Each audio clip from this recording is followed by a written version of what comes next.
Ladies and gentlemen, welcome to Talking About Balls. Can you hear me? I can hear you. Can you hear There me? we go. Now I can hear you. Apparently, I was supposed to click on our pictures and put add to stage. Didn't have to do that last week, so that's a new one. All right. I guess we Well, learn something new every day. I'm getting this producer thing down. Don't you worry. I can see we decided to wear red today. That's cool. I got the memo. Yeah, I forgot to send it out, but telepathically, here we are. Ladies and gentlemen, we are live. Welcome. Talking About Balls. Justin George and Kyle Price. Just us this week. George is out of town. I think he's in Columbus. He said he's going to check in if he gets a chance. So I am running the show again. Bear with me. As you can see, we already started off with some technical difficulties, but that's expected. I Last feel like week- by now, I think technical difficulties are just part of our show. So we it's should okay. probably just change our name from Talking About Balls to Technical Technical Difficulties. It would make more difficulties, sense. But yeah, last week George's computer took a shit on him. He had to take it in, and next thing you know, we were not able to do a show. So no big deal. We took the week off. All good. Which I guess part of me doesn't understand if it's a online service. Why does the computer have to be live for it to run? I don't know, that's my only question, I guess. No, I guess you're right. Technically, I probably could have just ran it myself. But I mean, I don't know for sure. I don't know this stuff behind the scenes. And if my head's down, I'm sharing the page. I'm sorry, but I get to me. I'm I doing just the thought same about that thing. after the fact. I'm like, if it's an online thing, we should have been able to log in and do whatever we wanted to, I guess. My guess is that because he tried to upload the like pictures and stuff like that, it wouldn't let him. Maybe. I guess And I guess I could see that. I want to quickly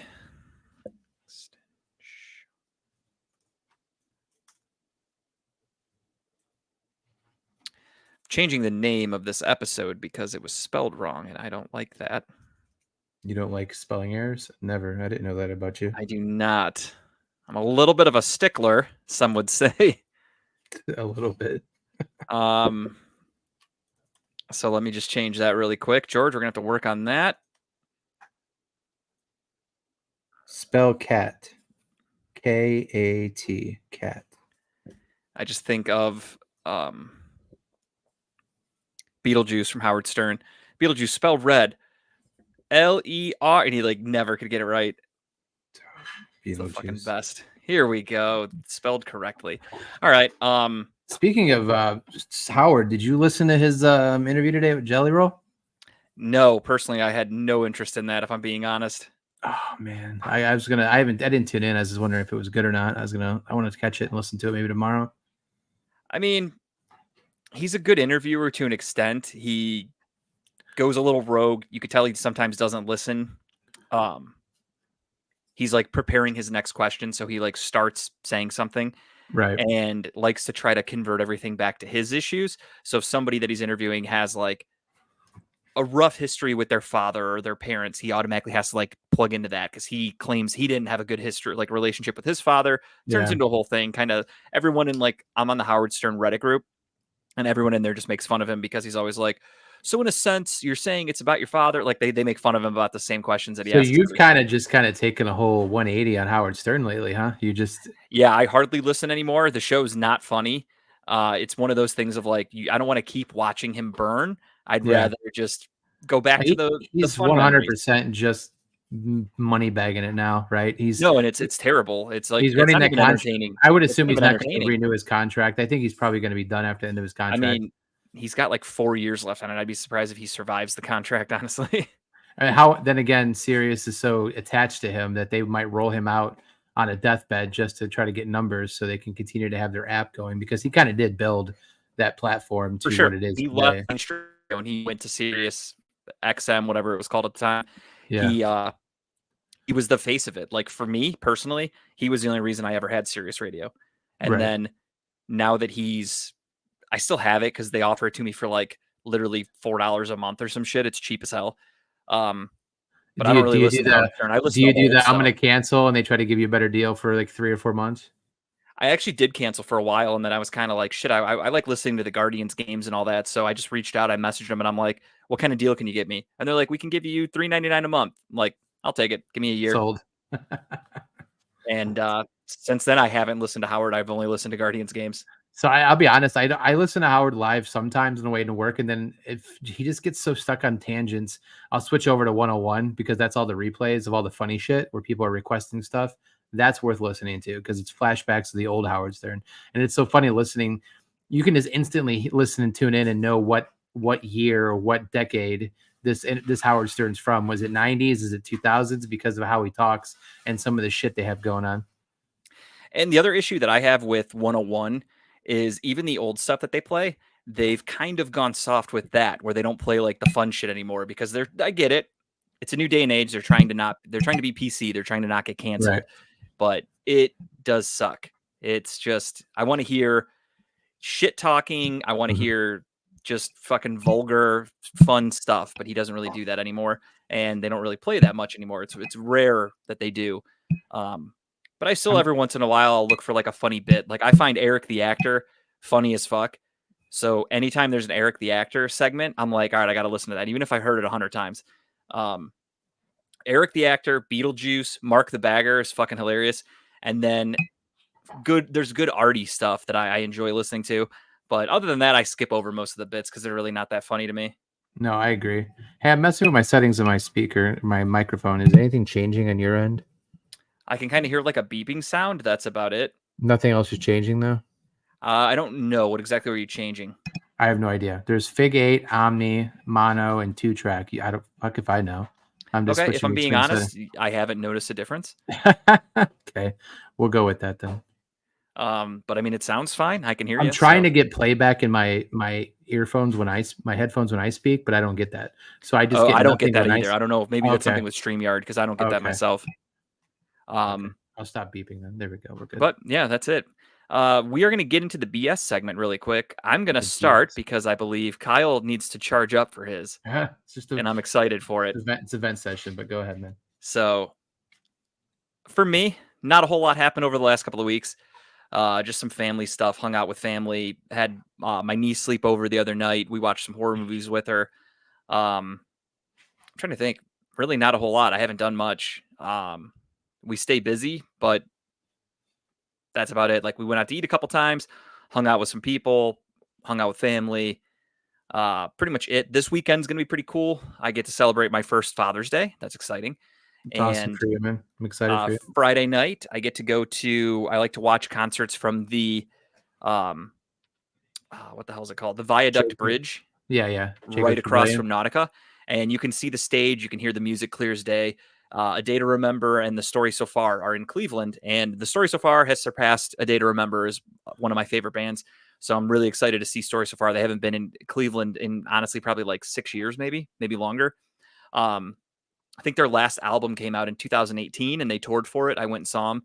And then since then, they took a long break. Their first album since that one is coming out next Friday, actually. So they're touring in support of A Day to Remember and they're opening for them. And I cannot fucking wait to see them on Friday night. And that's pretty much it. Whole family going down? Everyone, Tara and the baby, all going down? Awesome. Yeah, we're going to, since my brother-in-law's condo is literally on the floor, on the level. You're going to be so sad if he ever moves. No, I mean, I could still get to the bridge. It's just I have to find different parking. That's true. That's true. But yeah, so I'm pretty excited to go down there and check it out. We'll see how that goes. But that's really it for me. I really didn't do a whole lot. Been watching a lot of TV. I got some stuff I don't want to talk about now because the spoilers for next week. I've been reading a lot, watching a lot of sports, just because there's really not much you do I have a baby now, so I sit at home and that's pretty much life. I mean, you're making the best of it. I do see the photos of you guys going out and getting lunch or dinner and stuff. And, it seems like Teddy's good company to go out and do stuff. Like she's not much of a headache or hassle or anything like that, which is great. We promised ourselves that when we had kids, like we're not going to be those people. Like we know there's plenty of people. I'm sure people that have done this. People have kids and they essentially just stop their lives and they act like their lives are over. They can't do anything. Excuse me. Here we go. Nice. But for me, never changed. We basically said we're going to take her everywhere. We took her to the draft. We take her to, out to dinner, hanging out with people. Like Tara took her to the zoo today. We get out and about. That's the fun of it. You got to get them used to going out and experiencing life. Get them around people, and just it's not crazy. And I'm sure at this point, from what I've seen of Teddy, like she's just well behaved. She doesn't She cry. is. She doesn't make, other than over in Garen's house when you guys first got there. That's the first time I've seen her kind of have Yeah, a when she's mini meltdown. overtired or she's Yeah, hungry, she gets pissy. That's it. That's yeah, literally it. Other yeah. kids literally just cry for no reason. She's pretty cool. Let's be One thing I honest. want We to all give a shout cry. out to. We all cry when we get hungry or Yeah, overtired. I So it's mean, okay. we do it as adults just in different ways. Adults get hangry and they get all pissy, but little kids Yeah. can only yell, so that's all she can do. Shout out to a friend of show, Guardian Guy Greg. Got to watch him play baseball at Progressive Field, and I came away with my own Greg Sherwood trading card. Did he sign it though?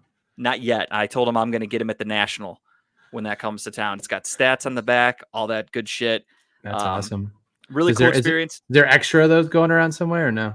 So he gave me one and Tara one. So I have two. You'd have to talk to the man himself if he has extras. I think he does. I'm not sure though. But that was really cool to see him play. The only thing that's unfortunate is obviously he broke his arm a few weeks ago, and he was healing nicely, nice enough to the point where the doctor basically said, you can play first base or you can DH. I don't want you throwing, but you can bat. First at bat, he only got to bat twice because the game, they only give you like an hour and a half total for the game, or maybe even less. First at bat, he chopped one back to the pitcher, got thrown out at first. No big deal. Second at bat, dude was throwing a little bit faster. Greg made contact on a foul ball and immediately started like shaking his arm. And you can tell that it didn't feel good. He didn't re-injure anything, I don't believe, but it definitely stung to the point where he was swinging and he would do like a half one arm swing. Like he wasn't swinging the bat normally, and he struck out his second at bat. So 0 for 2. 0 for 2 for the camp MVP. So he claims at least that he set all these records, but when I watched him play, I was less than impressed. So scouts in his stands, not impressed in Cleveland. Yeah, honestly, he's Billy Bean. He had all this hype, and then when the lights got bright, I 100% could see Greg being a Billy Bean type person going and managing a team to a World he would Series. love it. He was like the coach. I was watching him. He was standing because he couldn't do anything. He was a DH. So he's standing outside the dugout, cheering everybody on, literally high-fiving every player as they came off the field. Jason, his son, got to go out there and be the bat boy for a little bit. So that was a really cool experience. I mean, that's an experience right there for sure. Yeah. Yeah. Like he doesn't appreciate it now, but when he's older, when Greg can tell him like, yeah, you got to hang out in the Guardians dugout, be the bat boy, go run onto the field. Like such a cool experience for that family. And it was cool. It was a cool event. It was free. You just walk in, you tell them you're with Greg Sherwood. They let you right in. There was probably like 50 people in the stands total, and you got free reign of walking around the stadium. They had a couple concession stands open, full price, kind of shitty of the Guardians to do that. I had to pay $10 for a Miller Lite, but could you expense it back to Greg? Is that something that they allow? I thought for going 0 for 2, I feel like he did owe me. But we'll talk about that at a later time. I never even got a chance to call him yesterday. He might have some huge breaking news about the Guardians, but I've just been busy. Tara was working. Tuesday and Thursday nights are my solo dad duty, and not a lot of free time on Tuesdays and Thursdays for me. So didn't get a chance to call him, but maybe I can talk to him tomorrow or something. We'll see. But that's great, man. That's pretty much it for me. I did the baseball game, went over to my brother-in-law and sister-in-law's house for a birthday party, brought our niece back. We took her home and watched some horror movies with her. And then we went to Rivals to meet a couple friends. And that was my weekend. Sounds exciting. I mean, you had a good time. Yeah, fun-filled. We stayed busy. We spoke with a realtor on Friday. We actually met with a realtor who now has our information. And we're getting the ball rolling. What'd you say? I'm sorry? Where are you looking? Kind of all over. We ideally Middleburg, Berea, but Tara is in love currently with I guess you would call it a Victorian style home that's in Westlake. She's in love, full love. Like this is the first house we've seen so far that's become available that she's like, I love it. So we're browsing. It's the early. I love it too. It's closer to here than right where you are now. It's the earliest stages of the process. Like we haven't even gone to get approved for anything. We've done some online calculations and we expect what we're going to get approved for, but yet we've also agreed that we're not going to take as much as they're going to be willing to offer because we're not trying to put everything we have into a house right now. We just want to be comfortable. So my only suggestion coming from a fellow homeowner that went through the process is go get the pre-approval. You know, it lasts for a while. And yeah, I think she said it's 90 days. So we're going to, we're going to do that. She sent us 3 different recommendations to speak with. We had like an hour-long discussion with the realtor, and she's sending us houses. She's telling us who to go talk to. Perfect. we're getting the ball rolling. Yeah, the pre-approval is just like a license to shop, right? So you have that and you walk into a house, and if you have that pre-approval in your back pocket, it's like the Willy Wonka golden ticket. Like realtors will speak to you first than people who are just Yeah. browsing, right? So that's great. I'm glad for you guys. And That's we're good. also in like a weird spot of when we bought this house, we got it for super cheap because it was Tara's grandma's house. Right. And we've put a lot of work into it, and the market has ballooned. So we're expecting to walk away with a lot of money in our pockets after we sell this house because we only owe technically, I think, like less than 60,000 on this house. So everything above that is in our pocket. So So jealous of that, man. So we're gonna jealous of have a that. lot of money to put down on our next house. So that's definitely gonna help also because we can be a little more picky with the house we're gonna get and how because we're gonna be able to put so much down. So it's gonna really help our monthly payments too. So It's again, the only super early in the process, but Yeah, we're that's the only excited. thing that sucks is just the interest rates now with the house shopping. And do you wait till after the election to see if the market value changes in housing? You know, it's such a weird time right now. But Yeah, we're kind of in the decision process of we're willing to just do it now because we expect the interest rates to go down. So we'll just refinance. yep, yep, So yep, right for now sure. they're like give or take 7.5%. And I was doing some calculations and I was like just fucking around today with a mortgage calculator. And I was showing Tara, I'm like, okay, exhibit A would be X amount a month at 7%. And then if we refinance even to just 5%, it's Yep, immediately cuts down like $500 a month on the mortgage yep, or whatever the fuck it was. I yep. forgot, but like We're at instantly cuts it down tremendously. we're at a 3.2. And when we talked about getting a HELOC for our house last year, and the one person we were talking to, it's like, well, we just want to get a line of credit in the house. We don't want to refinance and get a home equity. We just want to get a line of credit. And they're like, well, we could refinance you. And like at the time, rates are like 7.5. I'm like, you can eat a dick. Like, Yeah, no, thank you. I think there's no fucking way. we're at like 3% as well. I honestly couldn't Yeah, tell you. yeah, But we bought our house in 2018, so the market was totally normal at that time. yeah. Normal, Yeah, normal-ish. exactly. Yeah, Normal for that time. yeah. This episode is brought to you unofficially by Old Style. Oh, I'm jealous. I love old style. I found some Old Style the other day at Max. Yeah, we're at 3.4. I Nice. found some Old Style at Max Beverage the other day, and I could not walk out of there without it. So Yeah, I had to think the get last it. time I was in there, I walked out with 2 6 packs of the old style. You can't pass it up. It's one of the best beers. I still love watching that show, that horror show, Joe Bob's Last Drive-In, where they play a cheesy horror movie. This week they played Donnie Darko, and he breaks it up every like 20 minutes and talks about the history. There we go. Jesus. History of the show, of the movie, and like gives detail. And like, I love it. Tara hates it, but I love it. And he is sponsored by Lone Star Beer. Oh And yeah, I we like, talked about this. Yeah, we yeah, I talked like about Lone this. Star Beer. So I went and bought it. At Max had it. So I went there specifically for that. And then that's when I saw the Old Style. So I'm like, well, when in Rome, twist my arm. So I walked out with both of them. Pretty exciting. But that's pretty much it for me. Just I have a lot going on behind the scenes just because life is fun sometimes and life gets crazy. You got a Germany But trip coming up, don't you? Germany is officially booked. We booked it at my work, myself and my coworker. We booked it on, I think, Monday, or maybe I don't remember. Actually, Friday we booked it, and I am set for. I'm flying out the 3rd of August, and I fly back the 16th, which is a Friday, because my goal is to be able to play in Steve Baylog's golf outing the next morning. Oof. The time change there is 6 hours ahead. So when I get home in Cleveland, I'm projected to land at about 5 p.m. So my internal clock will think it's like midnight. And I'm like, cool, I'm going to go home and probably fucking crash. And then I can wake up and golf the next morning. So I'm going to try. We'll see. No promises on how good I'm going to be. But I've missed Steve's golf outing the last like 3 years in a row. And last year was the first year I was actually golfing, but I couldn't go because we were at Romer's wedding.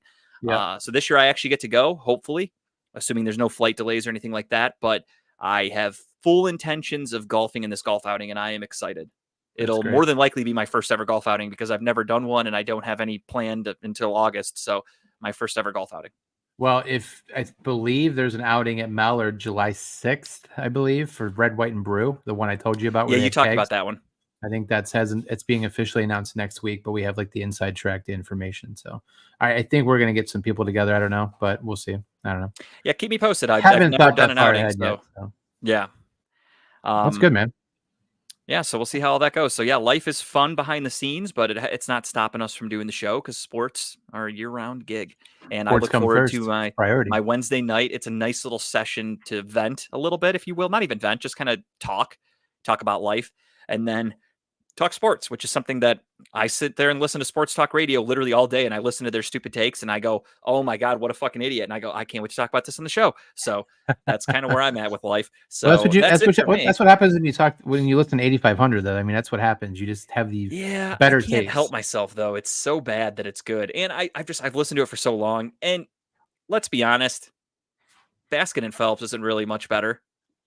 I don't listen to 92.3 outside of Ken Carman because by the time that my day gets around to being able to turn the radio on again, I listen to it'd be around Baskin and Phelps ish, and then I'm out of the car again, and then by that time it's the afternoon show, and I can't stand them.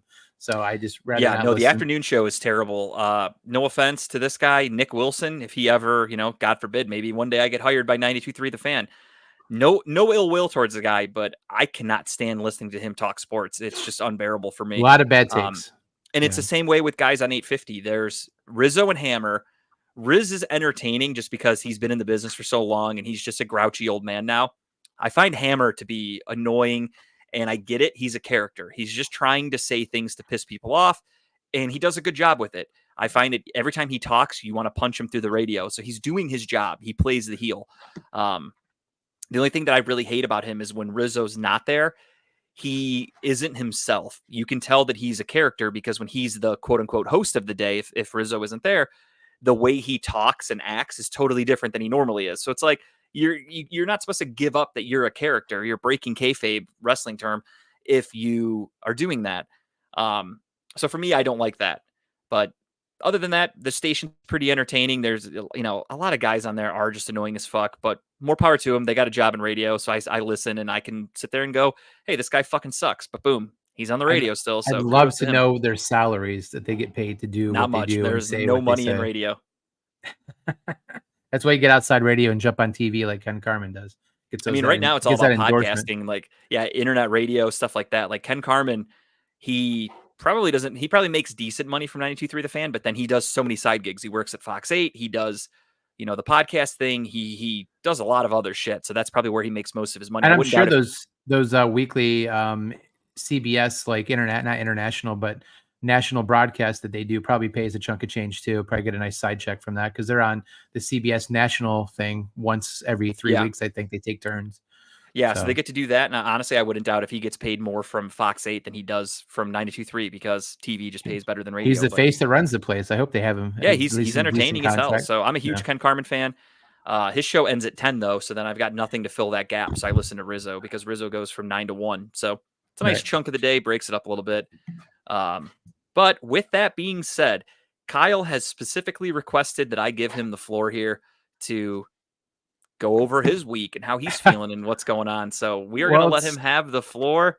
Let's get into the good stuff real quick first. We just got approved yesterday for a new roof, which is great. Okay, right? nice. So I don't know. I think I told you 2 weeks ago. We had 3 weeks ago. We had somebody come out, and our neighbor got a new roof, and then the guy jumped on our roof and gave us a free inspection. Walked through, found some wind damage, and said, "Yep, this is a good reason to turn it into insurance and see if you get approved for it." And they did. Our insurance is a bunch of twat bags, and they kind of drug their feet a little bit, and they were fighting them on like pricing of certain things. And so the guy came back and said, "Here, we're going to cut you a check for X amount of money." The guy's like, "Well, normally, it would cost about a little bit more than that, but we're going to go ahead and do it for that price because I think it needs to be done, and I'm okay with it." And he basically said, "We're so fucking busy making a lot of money, but we're going to do nice things for you." So I'm like, that's the best news I've heard in a couple weeks. So next week or the week after, we have a roof scheduled to come out. They're going to do a full rip-off, all brand new stuff around the sides of the roof, replace any kind of broken boards or wood that are up on the roof too, and then put a whole brand new shingle down. It's a 30-year shingle.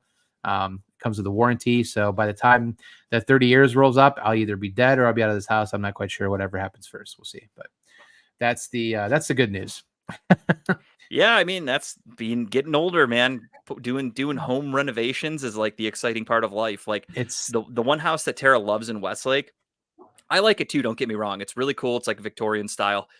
The only issue is that it has its owners bought the house in 1977, and that's the last time that house changed hands. So they have wallpaper owned it galore. Since then. Wallpaper galore. Lots of wallpaper. I'll show you some pictures when we get off of here. It is. Okay.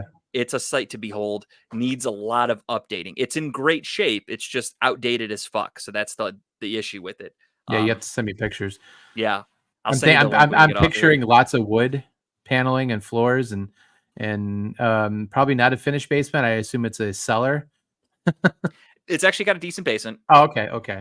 I was just trying to picture what could be done with an old Victorian. Yeah, let me find the link. I'll send it to you while you're Cool. talking. But so anyways, the bad news, lots of wood, Tara says. Yeah, it makes sense. It makes sense, especially those old Victorians. Tons of wallpaper. Yep. Okay. Those are the two things I think of when I think Victorian is wallpaper and wood. So you'll know the room, the bathroom, when you see it. That's the one that you're gonna want to really take a gander at, and you're gonna go, whoa. Side fun note: when we first bought our condo a long time ago, before I get into my rant here, we had painted the longest wall in our condo, and we did not realize that there was wallpaper behind it because we didn't think there was. We thought we scraped everything off. We painted it, and all of a sudden, you started seeing the shift of the paint moving down the wall, and lo and behold, hey, there's wallpaper right there, and we didn't know it was there before. Just fun fact about wallpaper. Fucking hate it, by the way. But anyway, so anybody who knows me probably has seen my Facebook posts and kind of just whatever, but I've had kind of a mental couple days break. I don't want to say mental break, but a mental couple issues. And I think this podcast is therapy for both of us. I think we kind of come on here and we talk about a lot of stuff going on in our life, sports related, non-sports related. Just I'm not going to be long about it, but just a couple of things that's been going on is if you've known me a very long time. I mean, Jesus, we've probably known each other going on 9 years. So yeah, decade, give or take. Yeah, 10 years. And prior to my marriage, I used to live kind of a life where it's like I didn't give a shit about people. Like, mostly I lived my life for me. If you don't like me, that's on you. I don't care. I'm not going to care about if you are somebody who has an issue in your life. I'm not going to put myself in that drama, blah, blah, blah, But as I've gotten married, as I've gotten older, as I've gotten more mature, I think I've become the person who has been more of a very caring person to a point where I go out of my way, I think, and you can correct me if I'm wrong, but I think I try to go out of my way to make sure everyone around me is good, right? Hey, yeah, you good? What's up? I can tell when someone's having a bad day, right? I just want to say, hey, tell me, I'm here. I try to be the person if you need a shoulder or you need an ear or hell, I mean, if you even need a roof over your head, I mean, I'd be first to offer that to somebody. And I kind of live my life to be always that kind of making sure I'm there for people, going above and beyond if I can. And I don't know. I just think in the last couple of years, I've really become that person to a point where I don't know. I feel like it's been too much for some people. Maybe some people don't.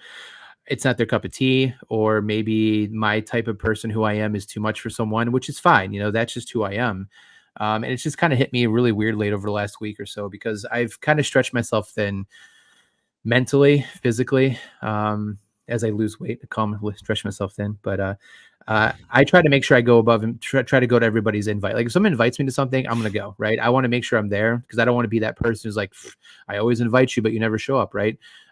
If I have to double duty it, like for example, Garen, right? I went to Garen's for 2 or 3 hours, but then I had other stuff going on that night. So I tried to make sure I was at 2 places at one time, right? Just so I wasn't upsetting either side of the equation, right? So, and it's kind of wore on me. And I've kind of stepped back and looked at it and said, is that something people would do for me?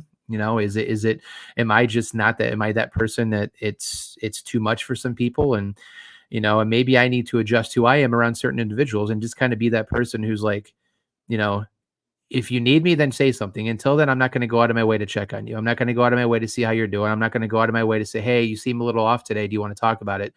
Because I feel over the last couple of years, that's not who people are. And people aren't forthcoming. But the second you pull back and don't say anything, people are suddenly like, well, what's wrong with you?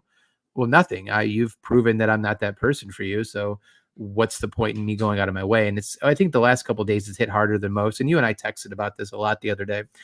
And yeah, I saw your post. So yeah, my thought was like, all right, let's see what's going on here because something ain't right. Yeah, you've experienced it too, but I have put myself out there for a lot of people and I try to be that person, but I think now it's more so I'm going to kind of pull back, adjust who I am around certain people and kind of not be the in your face, making sure you're good. Because the one thing I hate, and this is getting a little deep for a second, but just we've all, not saying we've personally known someone, but we've seen people who, die, commit suicide, aren't there anymore. Right. And it's always people who are like, Did I not see it coming? Should I have seen it coming? And you're more reactive than proactive. And I kind of have always wanted to be the proactive, ensuring that everyone around me is good, in a mental headspace, making sure they're good in life, making sure they know that they have somebody if they need it. And that's just how I live my life. But I've realized in the last couple weeks that, couple months actually, that that's not everyone's cup of tea. So I need to adjust who I am around those people and not be the in your face, and it's kind of be in the back seat, kind of an associate, I guess you could say. We're friends and I'm here if you need it, but until you say something, I'm not going to go above and beyond to ensure you're good until you say that you need something. Right.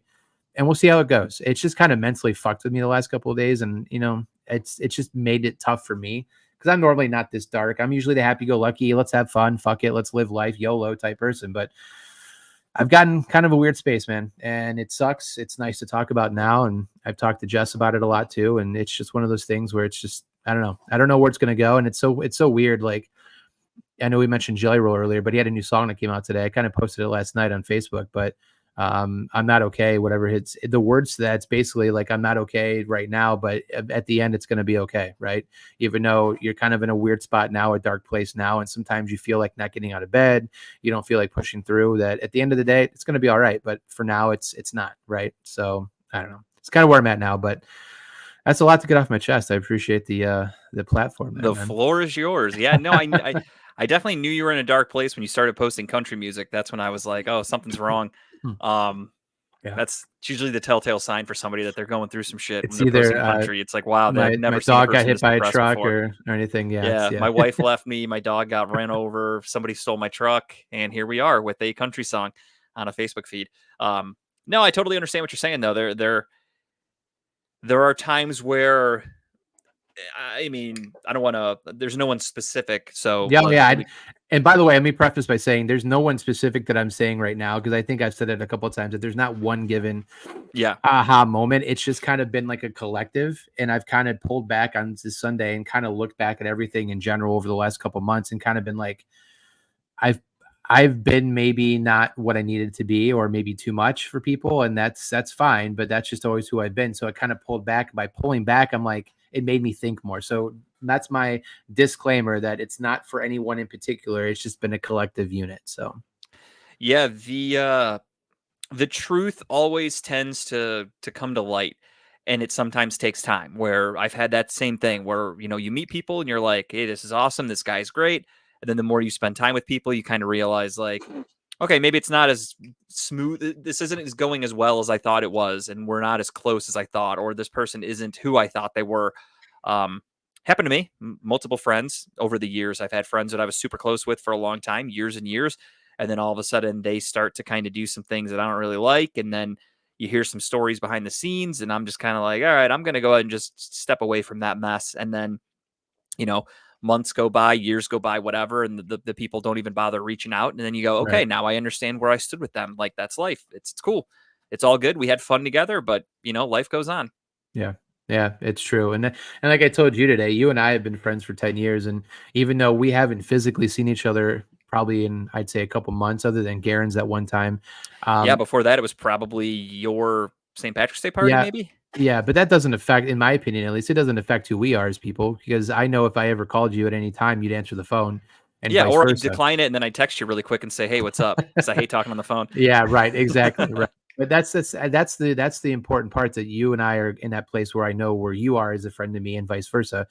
But you're right. You go through trial and errors where people, like, you bring new people into your life, you bring new people into circles and stuff. And you're like, okay, we're vibing, we're having a great time. And then you slowly over time start to realize where they fit in your life, right? It's like that game when you're a child, like the square goes to square, the triangle goes to triangle. Like, are you meant to be on my board of pieces, right? And sometimes it's not always the case. Sometimes it is. Yep. Sometimes it's a piece where you thought it meant to be here, but maybe it's over here, right? And maybe it's not even on the board together. And it takes time to realize that. But by doing that, sometimes you need to kind of readjust who you are as an individual for certain people. And that's kind of where I'm at right now. It's just kind of realizing what I need to be in certain people's lives to make my life less stressful. And that's kind of what I'm doing now, is kind of just going through those motions. So, but anybody who knows me knows, you call me, I'm there. And if it is what it is. And sometimes I think maybe I've been that person too much, and that's kind of burnt me a little bit, but Yeah, Such is life, my friend. the older I've gotten, the more I've come to the realization basically that yeah, life is short, and as long as you're not hurting other people and like being an Right. asshole to people, if you Right. just decide to do your own thing and like yeah, like you said, if like all right, I've been hanging around this group for forever. Every weekend we're together, you know, whatever the case may be. I hang out with this person 5 times a week. We do this, we do that. Eventually you're like, I'm doing it too much. Like I'm not really having fun anymore. Part of you is like, well, I don't want to let them down. So you keep forcing yourself to do things you might not actually want to do. And all of a sudden you keep doing it. And you're like, this sucks. You're dreading it. Eventually you just go, fuck it. I'm just not going to do it because I don't want to. It's better for my mental health, my peace of mind to not go. And I'm going to do what I want. So Yep. yeah, whatever that is. Like, yeah, if somebody's like, hey, I want to go to this concert or this game or this bar, or whatever, and you're like, I don't really want to do that. Just don't do it. And then you go, you Right. know what? I actually feel all right that I didn't do that. Like, I'm glad Right. I made a decision for me. Um, but obviously all situations are different and there's many variables and things of that nature. But yeah, the way I look at it is always just do what you can to make yourself happy. And if you're doing something actively that you know isn't a good time for you, if you're not happy about it, you're miserable every time you dread an event coming up, just stop doing it. Yeah, I think the That's my telltale advice. sign is when you have to start watching who you are as a person, and it's not you being genuine who you are, right? Because Yeah. my genuine who I am person is just I like to have fun no matter what we're doing. I try to make wherever I'm at, whoever I'm around, laugh, have a good time, just kind of bring the spirit up, and we do fun things. But if I'm starting to question that and not be that person, then I'm like, okay, am I in the right situation, right? And that's one of those things where that's kind of where it's kind of hit at me a little heavier the last couple of days, where I've been questioning myself. So, but such is life, we move on, and the people who are in my life know, and I've spoken to a few of them already and stuff, and those who have reached out have been huge to kind of check in and say, hey, where you at? And to be honest, that speaks volumes. I mean, you were the first, I'll be honest, you were the first person to actually reach out and kind of check in and say, I mean, the way you ask it, what's funny is like, who pissed you off today? But no, but no, it was just, it means a lot. It really does. Even though I might not want to talk about it right then and there, or maybe I'm delayed getting back to you. It does mean a lot to say, hey, let me flip the tables here. You're always checking on me. Are you okay? That speaks volumes. That says a lot. You know what I mean? So, Yeah, and it's not like I'm not one to pry. I'm the kind of person that's like, hey, you're clearly not happy. Everything cool? And if yep, you want to talk about it, cool. If you yep, say, I'm good, like, all right, that's fine. But the floor is yours if you're interested. It's extending that olive branch just to be yep. like, hey, if you want to vent, here you go. If you don't want to vent, by all means, whatever you want to do. Yeah. And my last thing before we jump into sports is that Fuck don't take Chipper. That's who this is all about. No, I'm just there we kidding. go. Actually, your weekend at Bernie's comment's hilarious because that's something I could see it possibly He's like, I do. got season tickets. Kyle can just sit next to me, even though he's dead. I've walked like weekend at Bernie's before, but I've had a lot of alcohol in me. So I've um felt like Weekend at Bernie's before. but my last thing is that mental things, don't take it as a joke. If you need to talk to somebody, read a book, whatever, it's just do it. Vent, don't build it up. As an Irish person or someone in my past, my history, I always bottle stuff, and my wife's probably in the corner laughing because it's true that I just bottle stuff, and I either let it explode at the worst time ever, or I don't let it explode at all, and it just sits there, and that's not good either. So read a self-help book, talk to somebody, go see somebody, a professional, and don't take it lightly. That's the Kyle's word of advice for today. So And ironically enough, June is Mental Health look at Awareness that. Month. It is Look at that. the probably the only special month that matters in the 12-month calendar year. All the other ones are garbage. Isn't it Pride Um, Month too? yeah, mental health takes precedent though, just because, Oh, I agree. just because I can't. Why would you combine the two? That's so stupid. Like we have 12, or all the other months really accounted for. I Um, I don't think so. January, I can't think of anything. February, obviously, is Black History Month. March, can't think of anything. Like, what the fuck? How Let's are we let's dedicating months? We had to let's combine let's two. let's spread these months out a little bit here. Mental Health Pride Month. Let's do it. Mental Health Pride Be Month. There proud you of go. your mental health and proud of your sexual orientation. We can just combine the two, and I'm okay with that. Done. Um, as long as we're not combining Negro League and Major League Baseball stats, I'm okay with combining pride and mental health. Dying on Um, that hill. We never got Greg's opinion on that, unless you guys talked about it after I left. no, I I think. forgot. I didn't. I barely got a chance to talk to him. So he literally finished his game, ran up the stairs.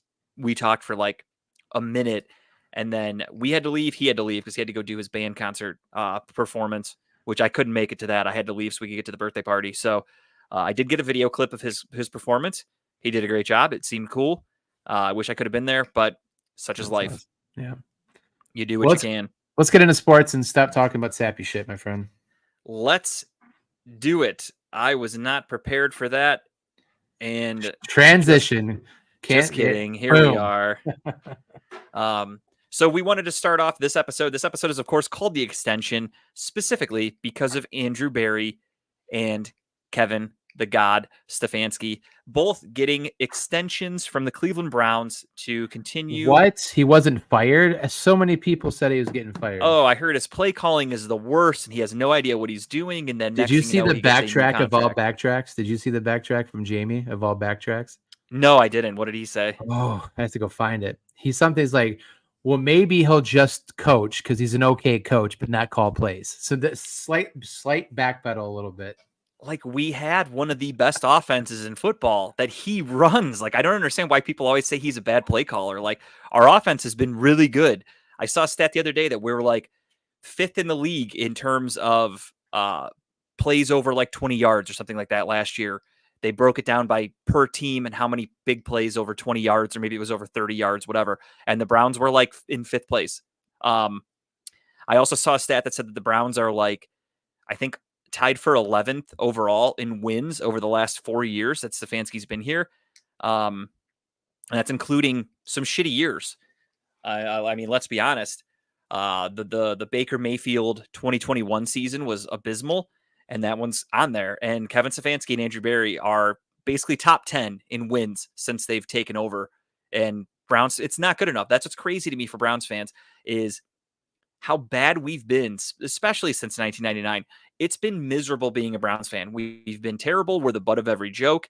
And we finally have a coach and a GM that are putting a winning product on the field, and people still aren't happy. Same thing with Deshaun Watson. We have been a revolving door of quarterbacks since 1999.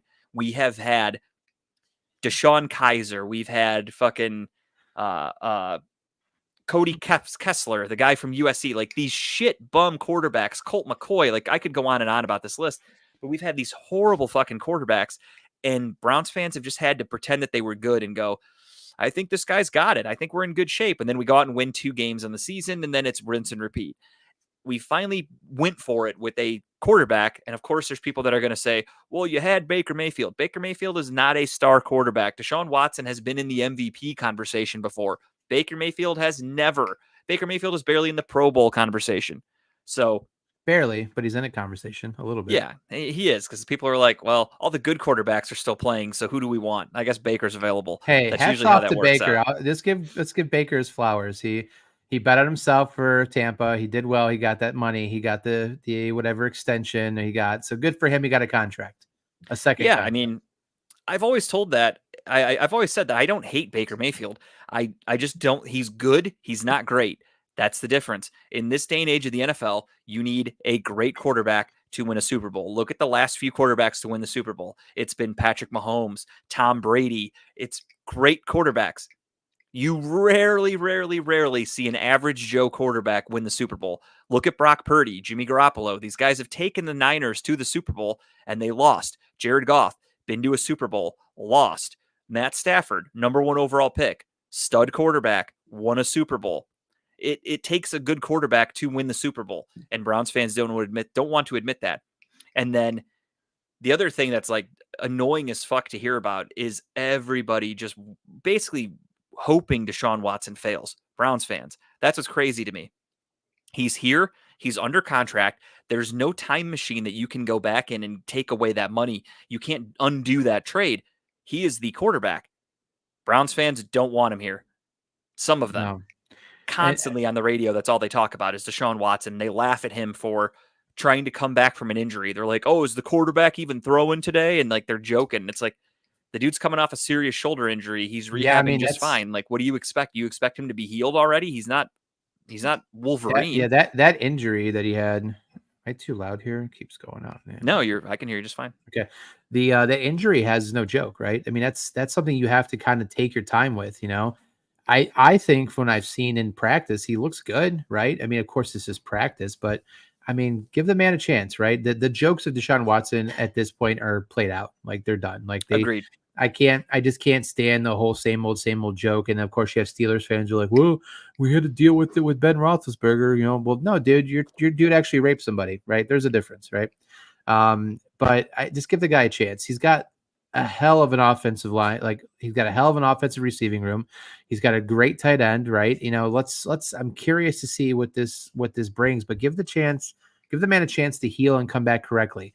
Like, I mean, he's going to be ready for week 1. I assume there's no No, I mean holdback he's for been him. throwing and rehabbing Yeah, just fine. yeah. I as far as So I know, there's no setbacks.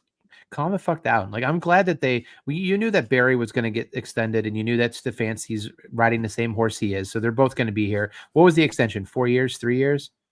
I think 3 off the top of my head, but I'm Okay, honestly not that's entirely great. sure. Let's go get a Super Bowl in those next 3 years. Let's be happy. Let's just stop being miserable. I'm tired of fucking fans in Cleveland being so miserable all the time. That's what I don't understand. Like we had Deshaun Watson in and out of games last year with injury. Then we went with we tried Dorian Thompson-Robinson for one game that didn't work. We went with PJ Walker, who's, no offense, congratulations for winning those games. Kudos to PJ Walker. Appreciate you stepping in and doing that. Not a very good quarterback. Let's be honest. Dude got like murdered on the field last year. Let's be yeah. honest. So then we had to go get Joe Flacco, who came in and won games. Browns fans embraced him. How come you're embracing everybody but Deshaun Watson? Even though Deshaun Watson, because he's white. Exactly. Deshaun Watson went 5-1. The last 2 quarterbacks Browns fans have fallen in love with, white guys. The one guy who's winning games, who they hate for some reason, is a black guy. Racist, kind of Cleveland, ironic. Racist. That game by Deshaun against Baltimore has to go down as one of Deshaun's top 3 games of all time. And honestly, in I've Cleveland seen people history, still try to kind of poo-poo on it just because they're dying on a narrative and they're trying so hard. How do you look at those highlights of that game and not say, Jesus Christ, this was an amazing game? Because a lot of them, they're like, oh, well, he didn't really make great throws. A lot of them were pretty easy, like check down kind of plays. And it's like, do you care how you beat the Baltimore Ravens if you're a Browns fan? I don't care if the Browns went out there and like Madden, they called the same fucking play against Pittsburgh or Baltimore or whoever, and they won a game by running the same exact play every single time. I wouldn't care. A fucking win's a win. But Browns fans, let's not forget he was injured half that game. He was playing with the season-ending injury that he had. He was playing with it, then went on to be a perfect 16 of 16 in the second half, won the game on the road against the number 1 seed in the AFC, arguably the best team in football last year at that time. And Browns fans were like, well, the first half, he threw a pick 6. So, it's like, who gives a fuck about that play? It didn't cost us. We won the game. I was not sober that game. I was in Vegas during that game at the Browns backer bar. And it was rowdy. I was not sober for that game either, but that was by choice, just watching the game with some people. But great win. I'm excited for the season to start off, but it's just, it's to me, it's crazy how Browns fans are just negative. And going back to what we talked about earlier with ESPN 850, even today, they're being negative because Amari Cooper is holding out. Amari Cooper is in the last year of his contract. He's a little older. He's looking at it as, I'm not playing on a 1-year deal. If God forbid I tear my ACL, I tear my Achilles, whatever, my career could be over. I'm not going out without some insurance money. I respect that. That's a business decision. And if you're a Browns fan, is it a bad thing that Amari Cooper is going to get a contract to possibly be here for another 3 years? I'm okay with that. So, I'm okay with him trying to get the deal. I just don't like the sitting out part. I guess that's my only annoyance to it. Like, I respect it. I think you're right. I think he needs to get that contract, but I mean, show up to camp. Just show up, right? If you trust the Browns to do what they're going to do for you by your goodwill, then show up. Be there for your team. Show that leadership you have, and still know in the back of your head, hey, we need to make this deal happen. Especially for minicamp, you can hold out for training camp. You have what, another month, 2 months, right, until mandatory before actually main camp. Then have those negotiations, right? I don't know. That's my annoyance. With him being on the team for now, going into his 3rd year, I'm okay with him doing this because I'd rather him miss now in June, early June, than miss training camp. So he's kind of sticking it to him right now to let him know that I won't be at training camp if you don't have me a new contract. So you have from now until the end of July to get that contract done. So I'm okay with him doing that because if he showed up and again, he's doing this for a business decision because God forbid if he shows up to minicamp today and slips on the turf, blows his knee out, the Browns are just going to go, all right, you're injured for the year. Your contract expires. See you later. I mean, So I get it. I have He's no like, doubt the Browns are not going to give him a contract. I mean, they're and going to. I've seen multiple reports that say that they've been working behind the scenes to try to get him a deal. They just haven't come to an agreement, which I understand because guys are getting paid. Wide receiver is the new hot position where guys are getting some of the highest contracts in the NFL. Do I think Amari Cooper is worthy of a huge contract? Absolutely not. He's a good wide receiver, but he's not on par with some of the top number ones in the NFL. So that's probably the big issue that the Browns are facing right now is his agent and himself are probably asking for a lot of money because if you take a look at the Justin Jefferson deal, the the deal Brandon Ayuk wants in San Francisco, these wide receivers are getting paid. Tyreek Hill is about to get a huge fucking contract. Amari Cooper just isn't on that level. He's good. I'd say he's a top 20 wide receiver, but he's not top 5 like those other guys. And that's Right. why those guys are getting paid that kind of money. So for Amari Cooper to hold out, if they can find a reasonable thing, and the other issue too is totally understandable. When you become a good team, you don't have all the money to spend. Look at the Kansas City Chiefs. Kansas City Chiefs lost Tyreek Hill, who is arguably the best wide receiver in football. What did they do without Tyreek Hill? They've won 2 Super Bowls without Tyreek Hill because that's just the business. They're paying Patrick Mahomes a lot of money. They're paying Chris Jones. They're paying Travis Kelce. They're paying a lot of people. You can't pay everybody. So they had to make a cut. And Tyreek Hill just happened to be that cut. It did not affect them one iota. They still went on to win the Super Bowl. So I'm not saying that losing Amari Cooper wouldn't be a huge blow to the Browns, but I think also the Browns are kind of looking at it as we traded for Jerry Jeudy for a reason because we weren't expecting Amari Cooper to be here in the long term. They gave Jerry Jeudy a new contract when he got here. So my thought process on that is they're kind of anticipating Amari Cooper to not be a part of our future. So sign him for another year deal, like a 2-year deal, right? And just you can either trade him or get rid of him after next year if you want to. And my worry, technically, like if I'm being honest right now, is that they might trade him now in the offseason because of this holdout. They might say, like, listen, dude, we're not going to be able to come to an agreement with what you want.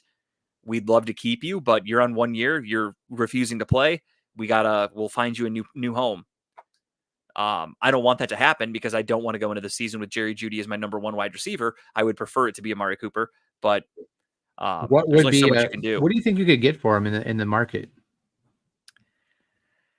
That's a really good question. It's hard to tell. He's almost 30 years old, or maybe he is 30, coming off a pretty good season where he only had 5 touchdowns, though. He had like 70 something catches, had that career game against the Houston Texans. But is he worth, I don't know, maybe a 3rd round pick? I really don't know what the market is right now. That's a tough question. Got a question in the chat. Is there an over-under for where Brown Stadium were built?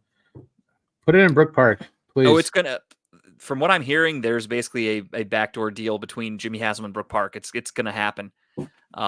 Really? The city of Cleveland just they gave up. They're not doing anything. They're letting it happen. They're letting the Browns go. So, gun to my head, the Browns will be playing in Brook Park in 2029.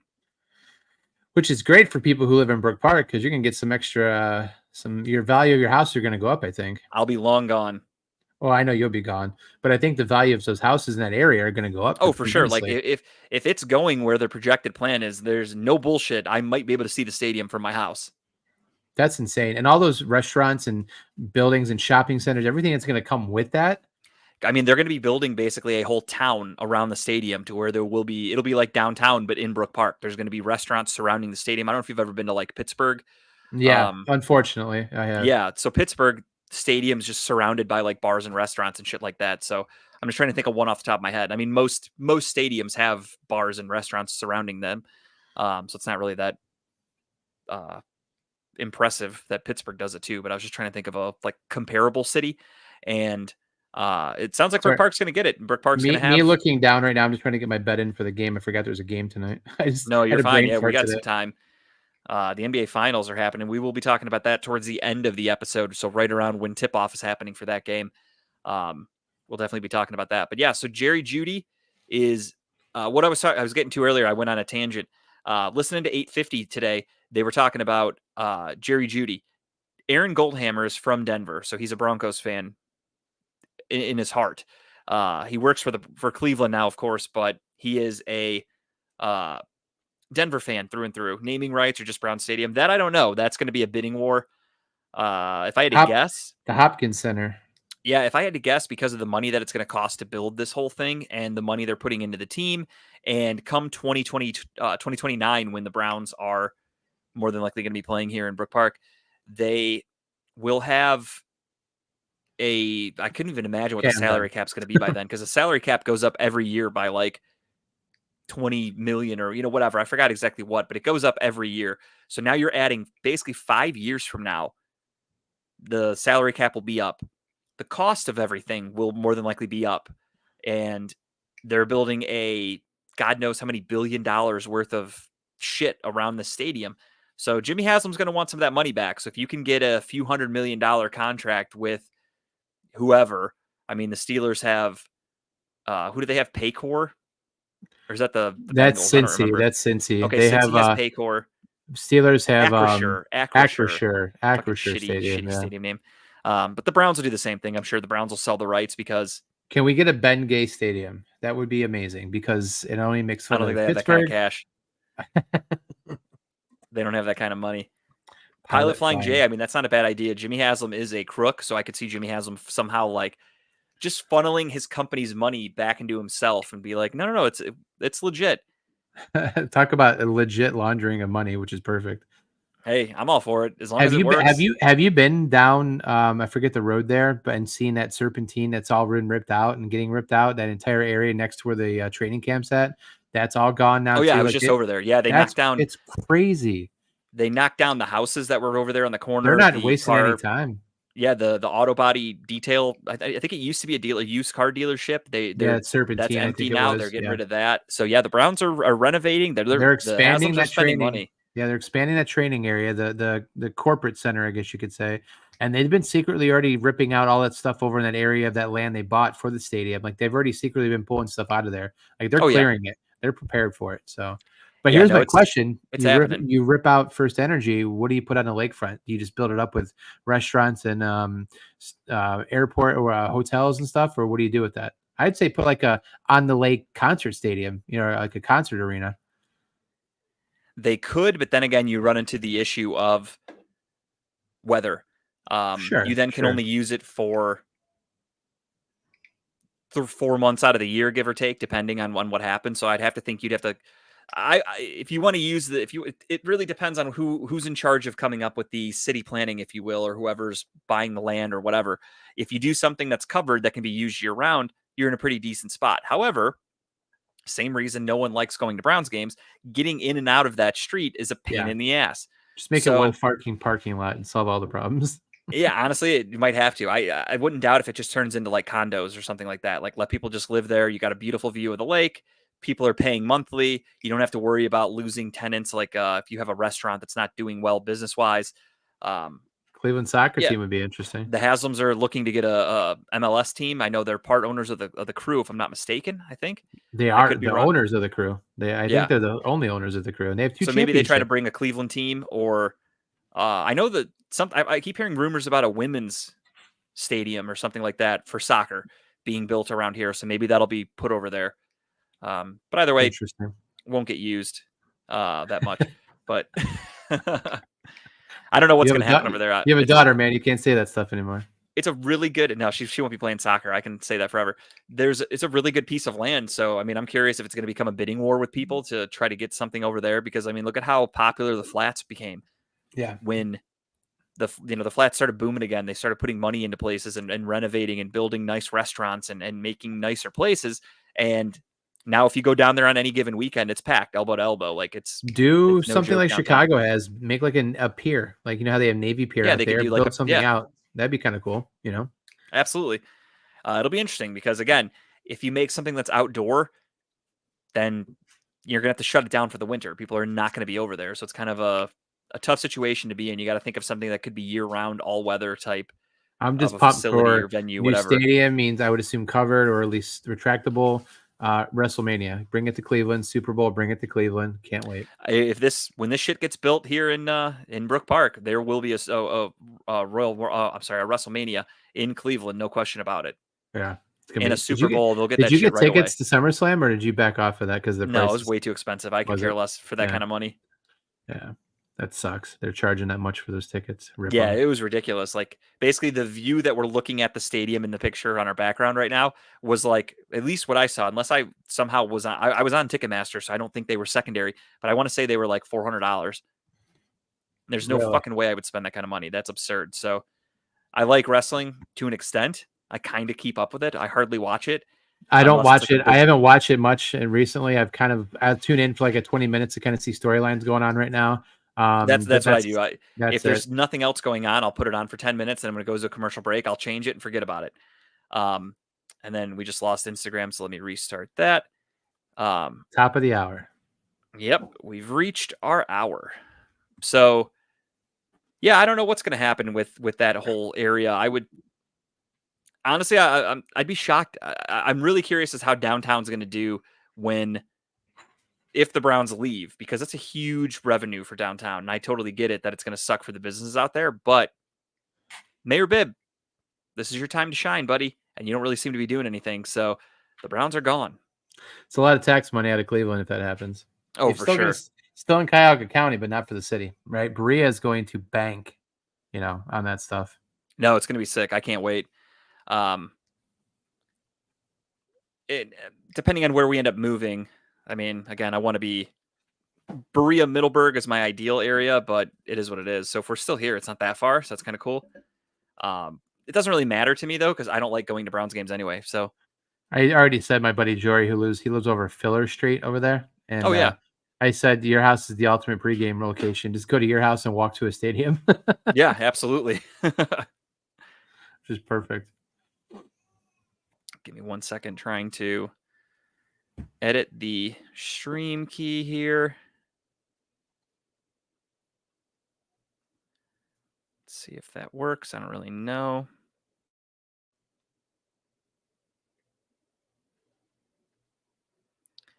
Copy the So your stream rundown, key. I see like I didn't even know Rogers wasn't at camp. That's the first I guess I didn't look into it that much. Is that his choice or just they chose not to have him there?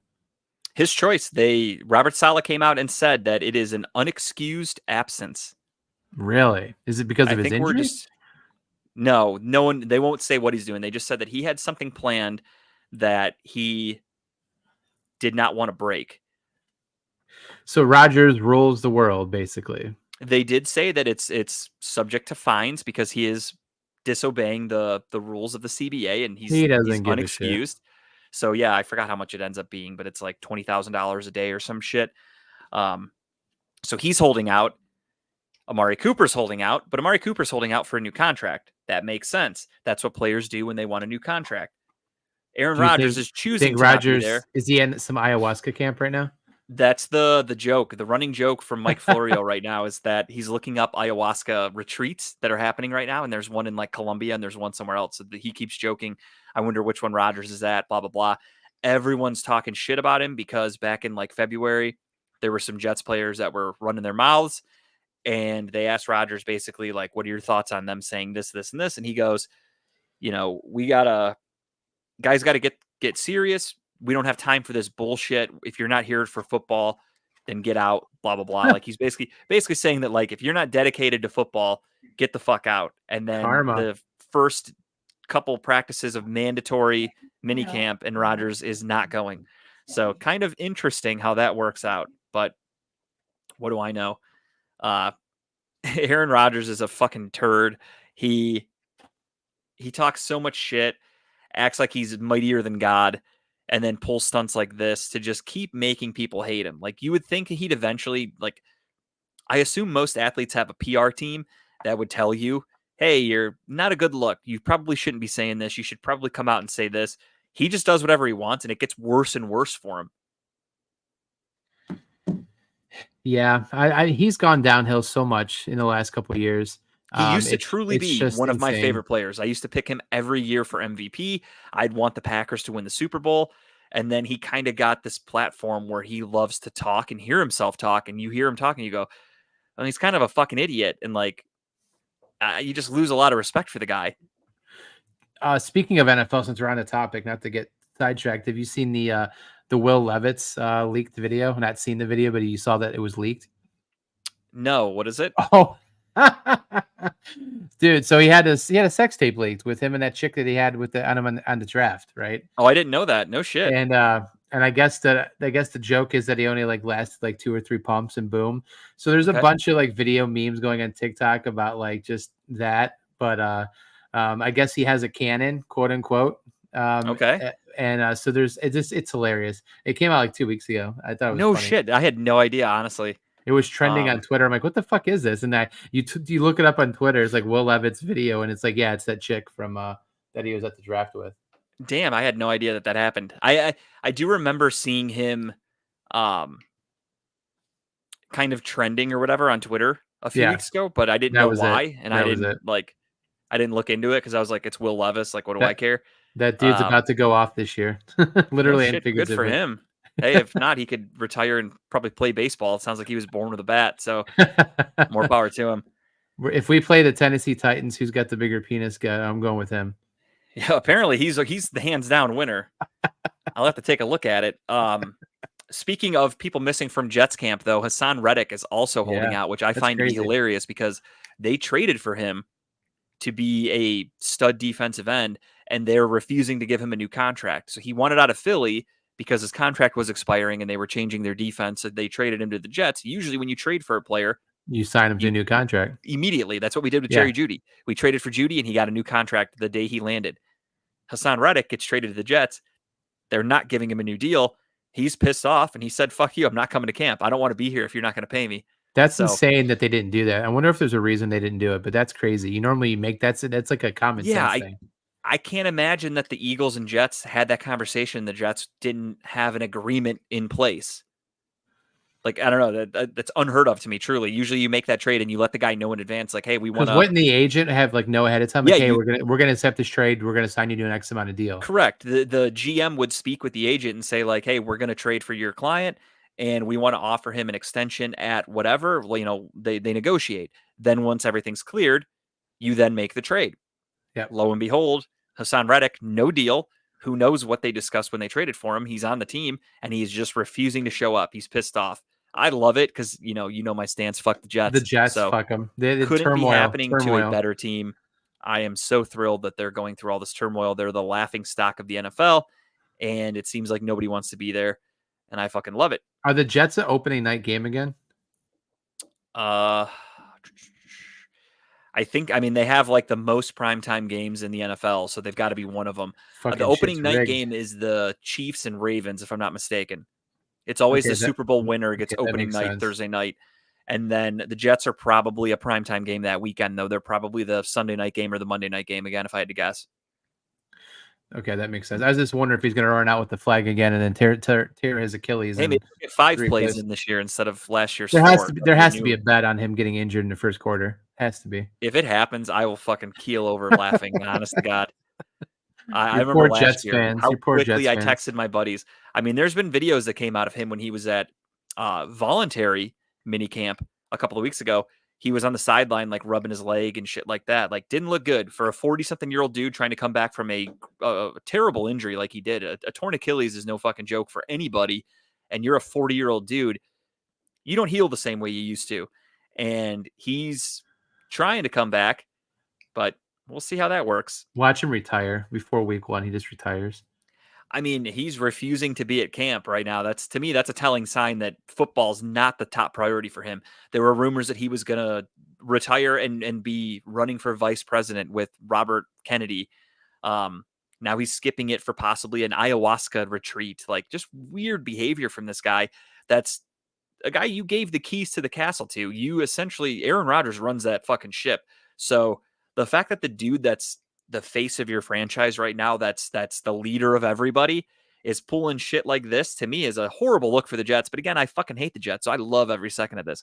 The only teams that this could be happening to that would make me happier would be the Steelers or the Ravens. But the Jets, right up there at third place. I'm happy with it.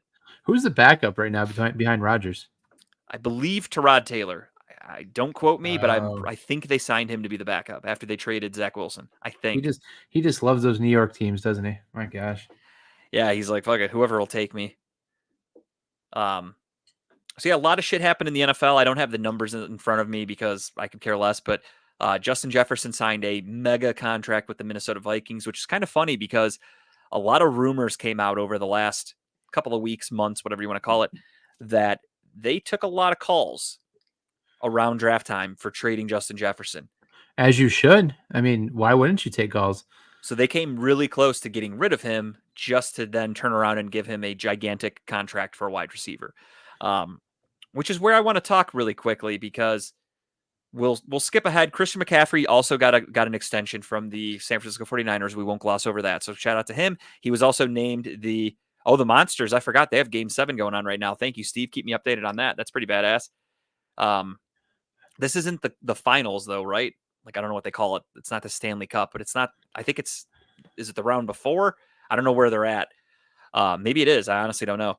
I know they were down 3-0 in the series though, and they came back and tied it. They're now in Game 7. So that's pretty badass.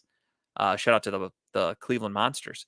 But Christian McCaffrey, cover of Madden, huge contract. Yeah. You believe in the Madden curse. Okay. Yeah, it's Eastern Conference Finals. I was just going to bring it up. I'm like, man, but first off, let's just preface by saying who the fuck's going to play Madden this year? College football comes out this year, and I'm not touching any other game other than that game for a while.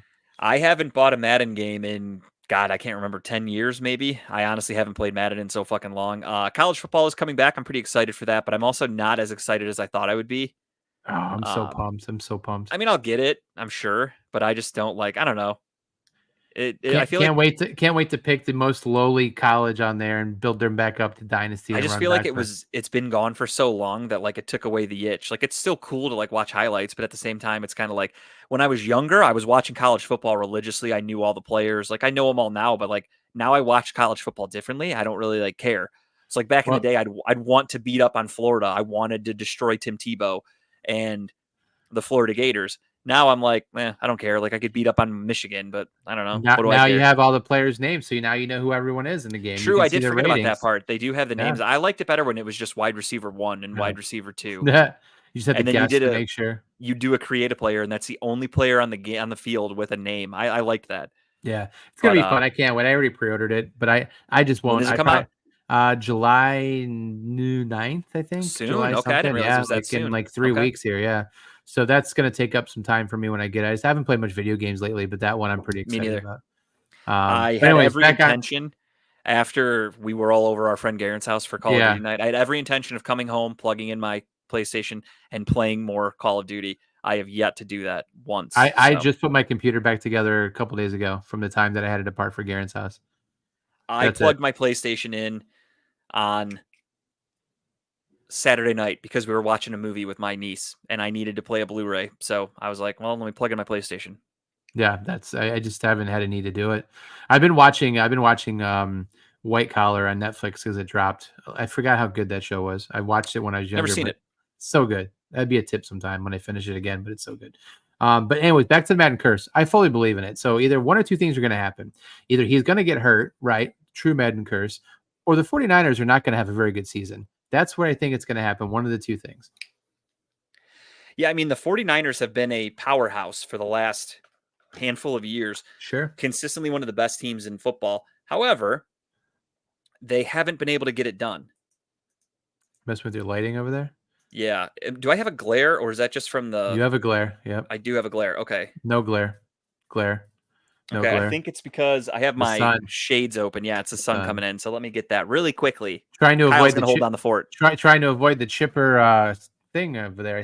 But at least you look better at least your room looks better than a sewing room. So, but yeah, no, my full prediction is 100% injury or mediocre season, I should say.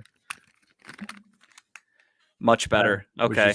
Talking about your giant penis when you were away. So welcome back. Well, I'm no Will Levis.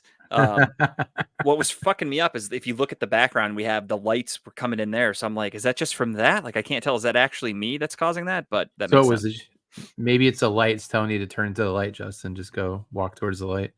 Hey, I've been trying forever. It was Jesus trying to take the wheel over there. Jesus, come and get me.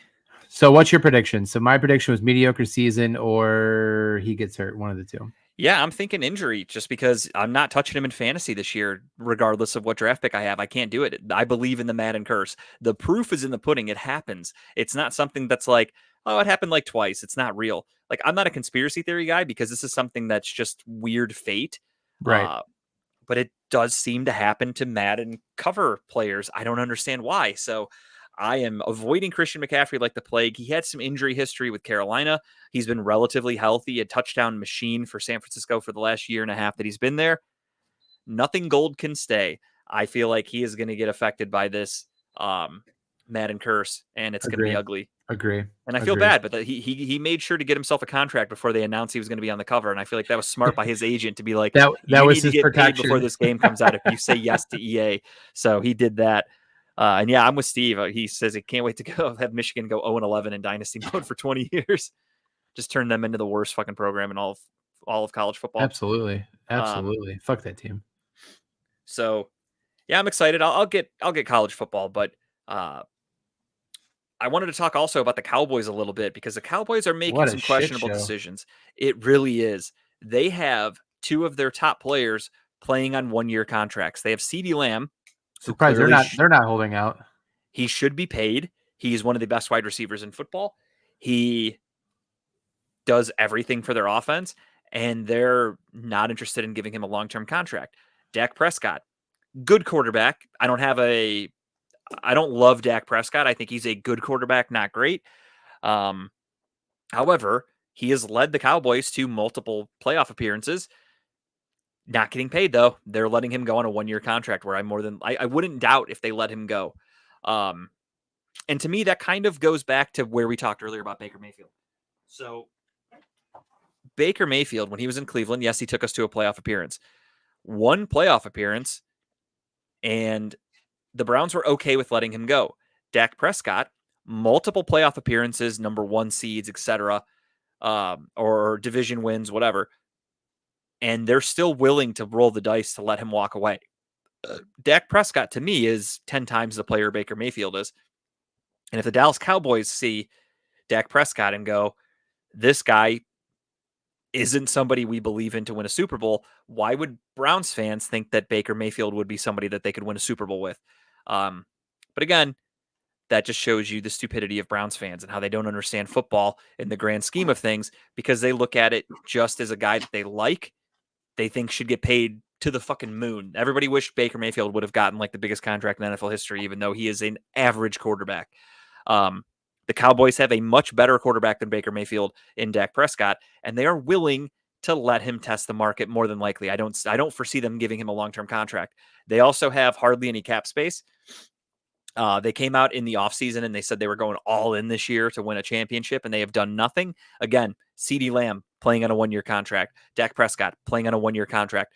Arguably 2 of your top 3 best players. I'd say Micah Parsons is in that top 3. 2 of your top 3 players, they're allowing to play on a 1-year contract to risk an injury and not have insurance and be pissed off at the team and want to leave out of spite? Or are they going to let these guys go next year? Or CeeDee Lamb, you could trade. Him, I don't think is somebody that they would get rid of just for nothing. I think Jerry Jones needs to step away from being an owner because he's mind fucking everything in Dallas right now, if I had to guess. It's terrible. Dallas is did you see the meme or the joke meme of I forget what it was, what the character was, but it was a slave owner standing on top of a building. And I did see that. Where the caption's like CeeDee Lamb asking for a raise, and like it's the guy saying not amongst my he said the N-word, but still it's like, damn, it's true though. I mean, how do you not sign CeeDee Lamb, one of the top best receivers in the league right now? Even with the quarterback he has thrown into him, I think you said that already, but I just one of those things where it's like you have to extend the man or trade him, just get him out of there, right? If you don't want him, get rid of him, get the value back you want for him if you want to. But that's just crazy to me what they're doing down there. It just builds into the Dallas Cowboys as a shit show, or basically every year, right? They do so well, they make it to a playoffs, and boom, they're bounced. It's the same rinse and repeat thing. So move on. So I agree, but let me play devil's advocate a little bit. All right.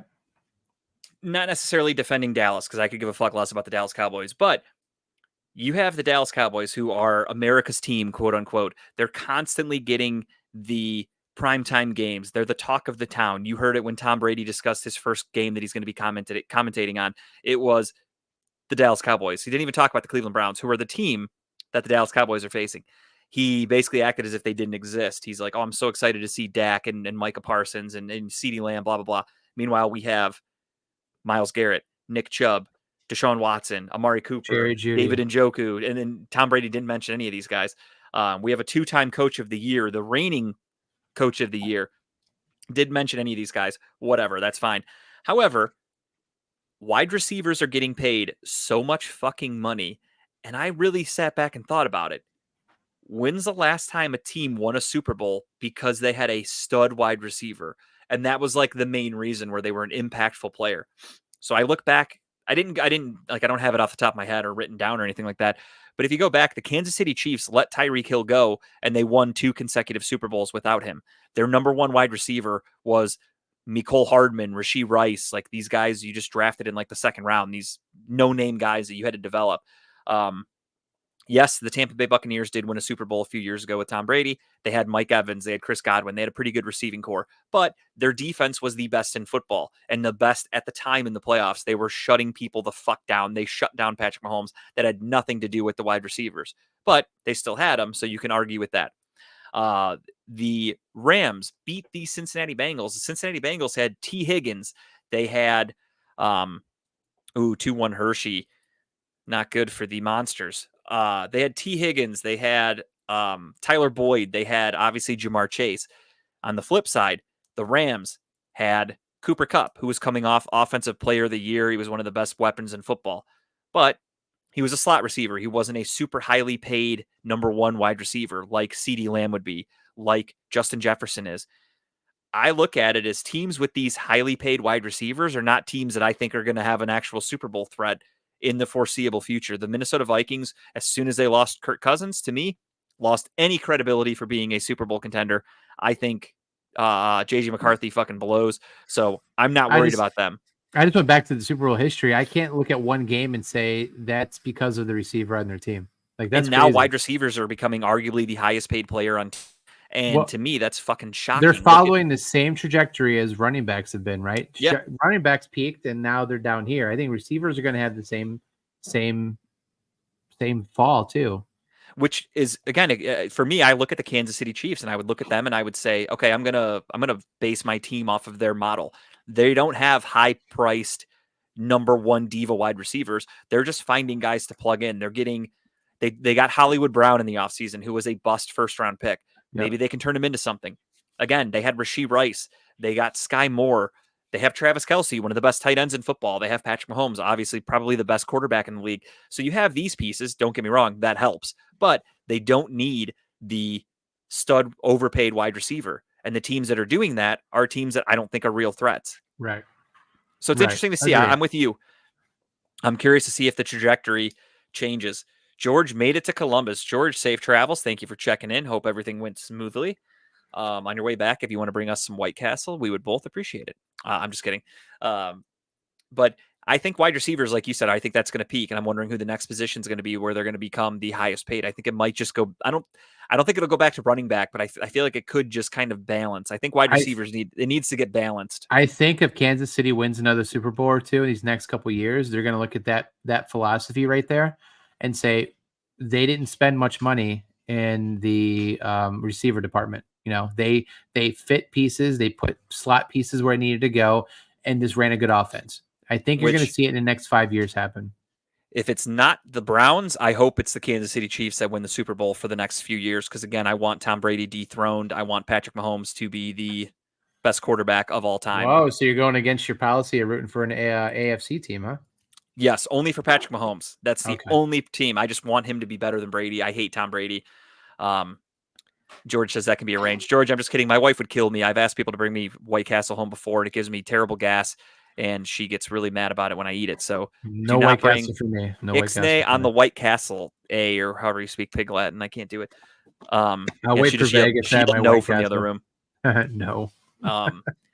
But yeah, so it's just interesting to see the trajectory of wide receivers and how fucking highly paid they are. And I'm curious, and that's what makes me very, very curious as to what Amari Cooper is going to want. Because when we acquired Amari Cooper, His contract was super reasonable. The trade that we had for him was peanuts. Same thing with Jerry Jeudy. We got these guys for nothing. We gave them decent contracts, and then the market boomed right after. We can have a White Castle meeting at my house. I like that, George. We'll talk business. It's a business meeting. But I'm just curious to see what's going to happen in the future with the wide receivers and how much I think it's going to be like the cap. housing market. It's going to bust. It's going to bubble and bust, and you're going to start seeing these receivers not getting the money they deserve. And maybe it starts with CD. Maybe Jerry Jones is the front of the line here, where it's like, you know what, fuck it, I'm not going to pay you. Someone else can pay you. Like, I just don't think you're worth that money. And go It from there. usually happens like that, where everyone that's really good starts getting these huge contracts, and then eventually you're going to have to balance it out, and there's going to be teams that pay a guy who isn't that good. Like Stephon Diggs currently got traded to the Houston Texans, got a big contract. They can afford it because they have their quarterback, CJ Stroud, on a rookie contract deal. They're paying him nothing for the next 4 years, so they can do that. However, you're paying Stephon Diggs, who's on the back nine of his career, and this deal is not going to be worth it. He is not going to live up to that hype or to that contract, most likely. So I think eventually what happens is teams start to do that. Teams will start to pay their wide receivers a shitload of money. They're not going to get their return of investment back. They're going to be, It's going to be a waste of money. Right. And then the teams are going to start going, no, I'm not paying this guy anymore or this position anymore because look at the return I got from this guy. So I feel like that's usually what's going to take it. I just hope it's not because of somebody the Browns signed, because it's happened in the past. The running backs they peaked 3 years ago when it came to contracts. Now you see where it's dramatically changed. I think the receivers the next 3 years are going to hit the same bubble, and it's going to dramatically change. I think the one position that's never going to change is going to be quarterback, rightfully so. But it should, because that's another one. You're not getting your return on investment. For a great quarterback, sure, but I feel like teams need to be more honest with themselves. Like, look at the Giants, for instance. The Giants gave Daniel Jones a fucking mega contract. Future Hall of Famer there, buddy. Yeah, maybe in the UFL. But are you that worried if you're the Giants? Are you that afraid that you're going to lose Daniel Jones to another team and that you have to pay him to keep him? Patrick Mahomes, sure. When he was playing Tom Brady, there's a handful of quarterbacks that you can give a huge contract to, and I totally understand it. It makes sense. Look at the Browns, for instance. The Deshaun Watson deal does not look good right now. I'll be the first to admit that. They gave him a ton of money. Their return on investment hasn't been there. He hasn't been able to stay on the field. That could change this year. The narrative could flip immediately. If he goes out there and we win 13 games, 12 games, 10 games, whatever, make the playoffs, win the division, win double-digit games, he stays healthy, you're good. That flips everything. But because he hasn't done that yet, it looks bad. I still don't think that flips anything as a Cleveland team. For me, it will, and that's the only opinion that matters is what we talk about on the show because we actually know what we're talking about. But then again, I look at a guy like Daniel Jones who's making a shitload of money, and a guy like Kyler Murray, like they're good quarterbacks, but are they franchise-changing guys that you have to pay mega money to, or else you're just going to be a horrible franchise? Or can you go, fuck it, here's the door. I'm going to find another quarterback and see what they can do. I think it's because the narrative around NFL is always quarterback driven, meaning you're either drafting for a quarterback in the first 5 picks or 6 picks, or you're trying to find that quarterback to come in and trade for or whatever, sign in the offseason. Like, it's always a narrative. It's always quarterback mentality first. Everything else takes second priority. That's why I don't think that's going to change, at least not for a long time. No, again, I wish teams would stop being so afraid to let an average quarterback go. Like the Vikings did it. The Vikings were like, all right, Kirk, here's the deal. Do you want this? And Cousins was like, no, I think I could get more somewhere else. They said, all right, there's a door. See you later. We'll find your replacement. And I respect that. Do I think it's going to backfire? Do I think the Vikings upgraded? No, I think JJ McCarthy's going to suck. So I think that was a horrible pick, but time will tell. But they're swinging for the fences, and I respect that. I feel like the Giants should have done that. The Giants had a top 10 pick. You had an opportunity to take a quarterback. Instead, you've handcuffed yourself to Daniel Jones. Don't understand it, but that's the choice that they made. A few years ago, the Washington Commanders drafted Sam Howell. The Patriots drafted Mac Jones. What did those guys do? Traded them away and said, fuck it, we're starting over. And I respect that because they were not getting a return on investment. Those players were not playing up to their caliber. So they said, we got to find an upgrade. And that's what the Browns did. The Browns had Baker Mayfield. Baker was fine. They said, we think we could find an upgrade. So they let him go. I think more teams should try to do that. in my opinion, and I think it should help balance everything out. Because if you look at some of the contracts some quarterbacks have, you go, how the fuck is this guy making that much money when he's a fucking bum? Dude, But Kirk Cousins cleared bank with the amount of money he took during those, like, he took it twice, didn't he? The yeah, franchise when he tag. bet on himself, yeah, he was franchise tagged He twice, made and then he took a bank. contract and he told them to make it fully guaranteed, and they did. What a good Christian guy that guy is. He's smart. I'll He give him saves that. all that money on those clothes shopping he has too. And in his defense, too, he made the best decision also by going to Atlanta. You literally went to the worst division in football where your main competition are the Panthers, who are arguably the worst team in football. You have the Saints, who are an average-ass team. And you have the Buccaneers, who last year, in my opinion, overachieved big time. And I don't think they'll be able to continue that momentum into next There's season. no Baker bias in that comment at all. It's okay. I mean it wholeheartedly. This is from people. This is from people who follow this kind of stuff, and they looked at the Buccaneers and they said the Bucs overachieved last year so much that history shows that it's not sustainable. So they expect the Bucs to have a pretty down year this year. So that's just going off people that do the research for me, who have no Baker biasm at all. It's literally just science, and I respect that. Science. So anything that helps me sound better, also, I'm cool with that too. But he did the right thing. Atlanta's in a great division. I mean, you could probably. I mean, the Buccaneers went to the playoffs last year by winning, I think, 8 games or 9 games. They won the division. So one of the worst divisions in football for sure. If Cousins can go down to Atlanta, who has a pretty decent roster, let's be honest, they just had Desmond Ridder. Yeah. They have a good defense. They've got some really good weapons on offense. They've got Jameson Williams. I'm sorry, they have Drake London. They've got Kyle Pitts. They've got a pretty fucking good team down there. So if they can win 10 games, you probably win the division. So kudos to Kirk Cousins for doing that. That's a smart decision. You get to play in a dome. You're in the South. Most of your games are going to be played in decent weather. Yep. Smart move. I respect the fuck out of it. But other teams, again, I keep going back to the Giants, but that's just because off the top of my head, I'm trying to think of like really fucking horrible contracts for quarterbacks that do not deserve a half of it. And that's Daniel Jones. That's just a horrible decision. He had one decent year that wasn't even that great. And they were like, fuck it, back the Brinks truck up. And then last year they sucked. Speaking of contracts that are going to be paid out here, Brock Purdy, that's going to be something next year they talk about, right? Is he going to get that big contract? He's a guy that I think should. He has taken them to the playoffs multiple years. In his 2 years, he's taken them into the playoffs. Yeah, he was a Mr. Irrelevant, so he gets a 4-year contract. So he will be due for a contract extension, probably maybe even before the season starts. He'll get one. But he's been really good. He has taken them to the Super Bowl. He's taken them to the playoffs where he got hurt. They probably would have gone to the Super Bowl last year too. Couldn't finish 2 years in a row. They're 0 for 2 with him. But you got to figure out who else you're going to pay. Brandon Ayuk wants a new contract. George Kittle's getting paid pretty well. You just gave Christian McCaffrey a good contract. Deebo Samuel's getting good money. The defense, you got Nick Bosa. You got a lot of guys making a lot of money on that team. So if you give Brock Purdy this huge contract, he has to deliver, and that's where you're going to have to eventually make cuts, and you're going to have to get rid of guys.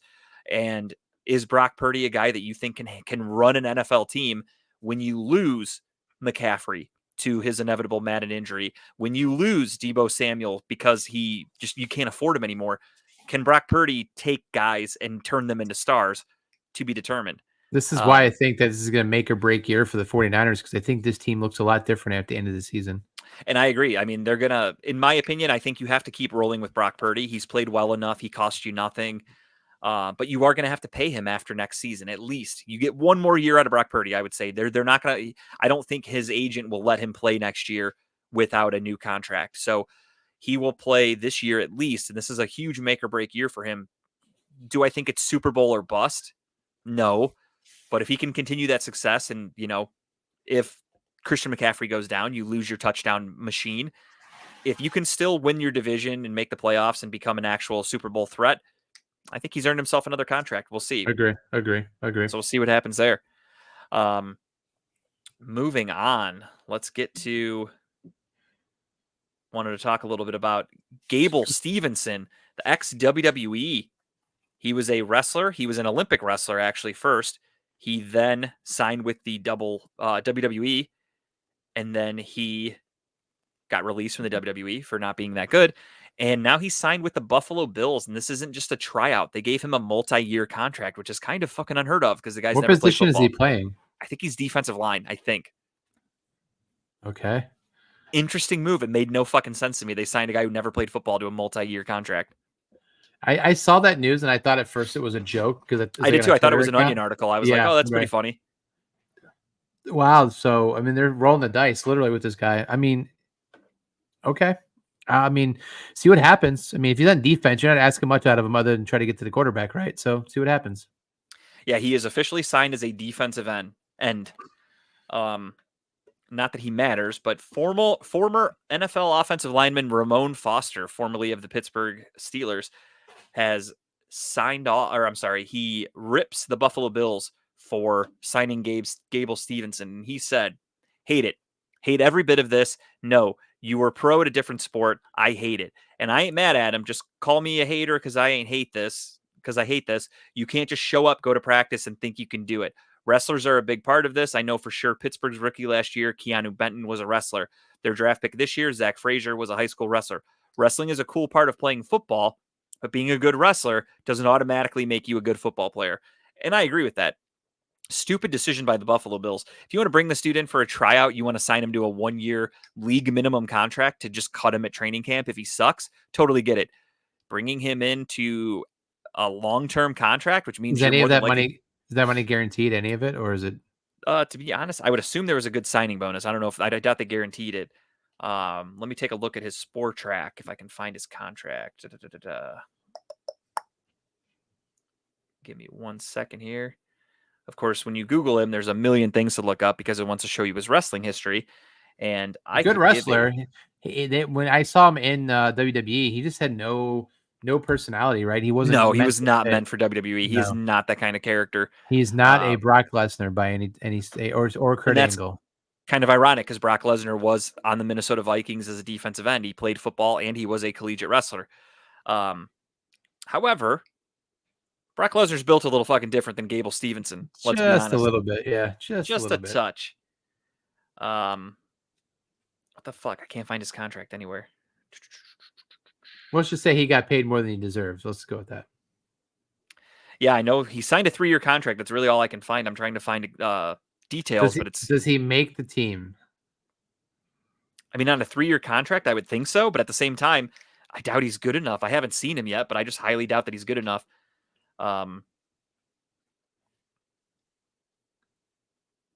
Yeah, no, I'm not seeing any financial. Maybe it wasn't a 3-year contract. Maybe they're just saying that as like a media publicity thing. Who knows? Very strange behavior. Just a weird thing. I never would have expected it. Like you said, when I saw this pop up, my first thought was, "Oh, it's an Onion article." But whatever. I'll be curious to see. I mean, I'll listen for it. I'll be curious if he makes it through training camp.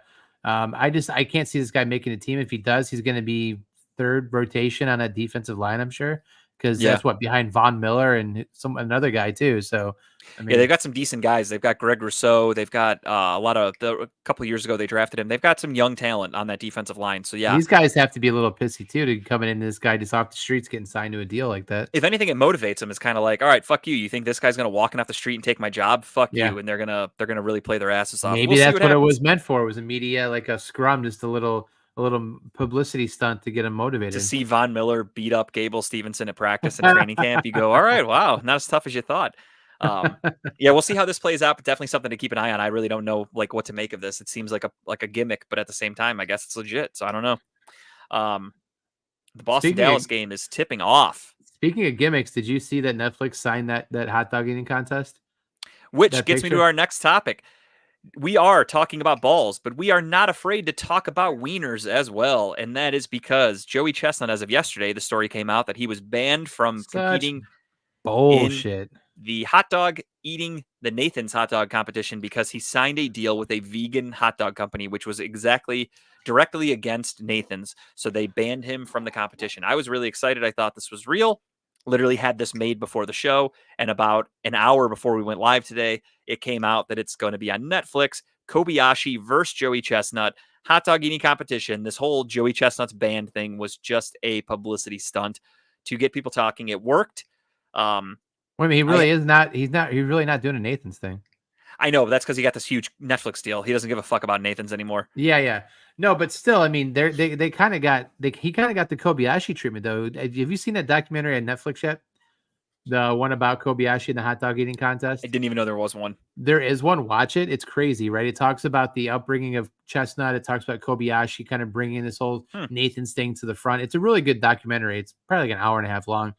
But Kobayashi back in the day refused to sign a contract with the MLE, which is the Major League Eating Association, because he went around the world and did all these eating like shrimp and pasta and hamburgers and all this other stuff, right? Wings. But he refused to sign a deal with it, and they ended up banning him from the Nathan's hot dog eating contest to the point that he showed up one year and was protesting. He tried to go on stage, and they arrested him off the stage that same day and took him out in handcuffs. This is Kobayashi, right? The biggest guy in professional eating back then. He was huge. He was huge. Now you got Joey Chestnut getting banned for signing a vegan hot dog. Who fucking cares who he signs with? Jesus. And my thoughts. Who's going to watch this thing now? Nobody is. Like, who are you rooting for? No, I can care less. Without a big name like that, I don't give one fuck, honestly. No. And the ironic thing too about all this is if you look at it, okay, yes, Nathan's is the main brand for the hot dogs. However, look at the NBA. The NBA has Wilson makes the basketballs. Used to be Spalding, but it's Wilson now, if I'm not mistaken. The uniforms are made by Nike, but what do the players wear on their feet? Whatever fucking company they want. Half of them are signed to Adidas. Some are signed to Under Armour. Some are signed to weird Chinese companies that you've never heard of. Some wear Nike. Some wear Jordan. They're not wearing a league-specific brand, and they're totally fine with it. Right. Now, because Joey Chestnut signed a contract with another company, he's not allowed to compete in a competition because it's Nathan's.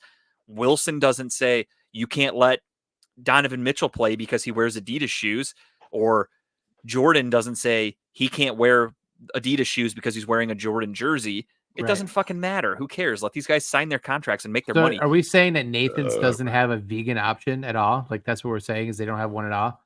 Or I don't know. They might, but I feel like it's just because Joey Chestnut signed with a competitive company is why they're pissed off about it. But again, so stupid. Then you should have paid Joey Chestnut. These guys are doing this major league eating. They are putting their body at risk. I mean, let's be honest. The dude's, you only see him eating the hot dogs, but like you said with Kobayashi, there are literal mayonnaise eating competitions that these guys partake in. The way they have to eat to stretch their stomachs and then to consume 100 hot dogs in like fucking 10 minutes is ridiculous. Imagine what that's doing to his insides.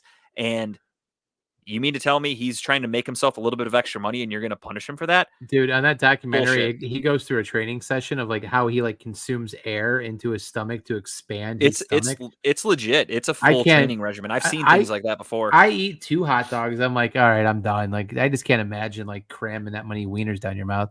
Ayo. Depends on what day of the week it is. But no, I'm with you. Like it's a lot. It's taxing, it's grueling, and they managed to get by. That's crazy. So we'll keep an eye on that. I'll definitely watch that documentary hopefully before next week. I'll look up the name and send it to you. It's actually really interesting. Yeah, I didn't even know it existed, so please send that my way. As we said earlier, though, this game just tipped off. We are in Game 3 of the NBA Finals, and the Dallas Mavericks find themselves down 2-0 to the Boston Celtics. Both games. First game was a fucking blowout. Game 2, a little bit closer. Dallas just couldn't hold out. Game 3 is tonight. The X factor, in my opinion, Kristaps Porzingis, the unicorn, started off so well. Game 1 especially. Game 2, same thing. Started off pretty well. Left mysteriously, didn't return. And the Celtics still managed to hold on. And then after the game, it came out that Kristaps Porzingis is dealing with a rare injury. That's all they called it. He was listed as day-to-day. Then a story came out. He tore some shit. He has things that have dislocated from the ligaments or bones or something like that. They're still listing him as day-to-day, but from what I've seen from Twitter doctors have said he's out for the year. He is going to need surgery. This is no fucking joke. He's done. So they keep listing him day-to-day.